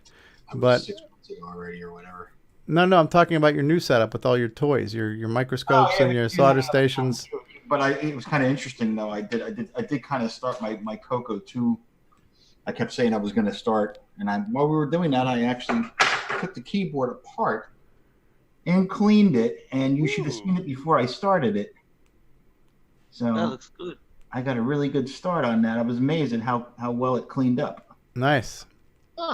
Wow, looks new. You want to clean my keyboard? I got the case going too, but it's got some decent scuffs. But okay, we got some bathroom tile stains that are kind of problematic. Any suggestions there? Just spray 9, really. All right, and Al Hartman, any final thoughts from you in New Jersey? All right, Al's getting mugged.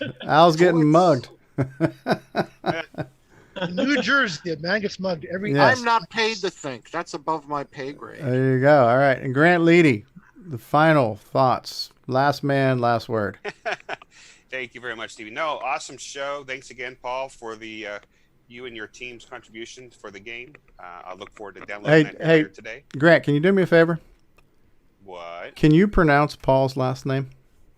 I'm not even. Don't even go there. Because you're usually calling him Paul Fitzarelli. Hey, you know that Paul Fitzarelli. I've heard much worse. Yeah, so. Fitzarelli. He's kind of half Irish, half Italian. Fitzarelli. That's right. And you called Grant Greg. So I don't know what you're talking about. All right, guys. I'm gonna press the button. Say goodbye, everybody. Adios, bye, everybody. All right. 3 Bye, Mississippi, everyone. 2 Mississippi, and goodbye.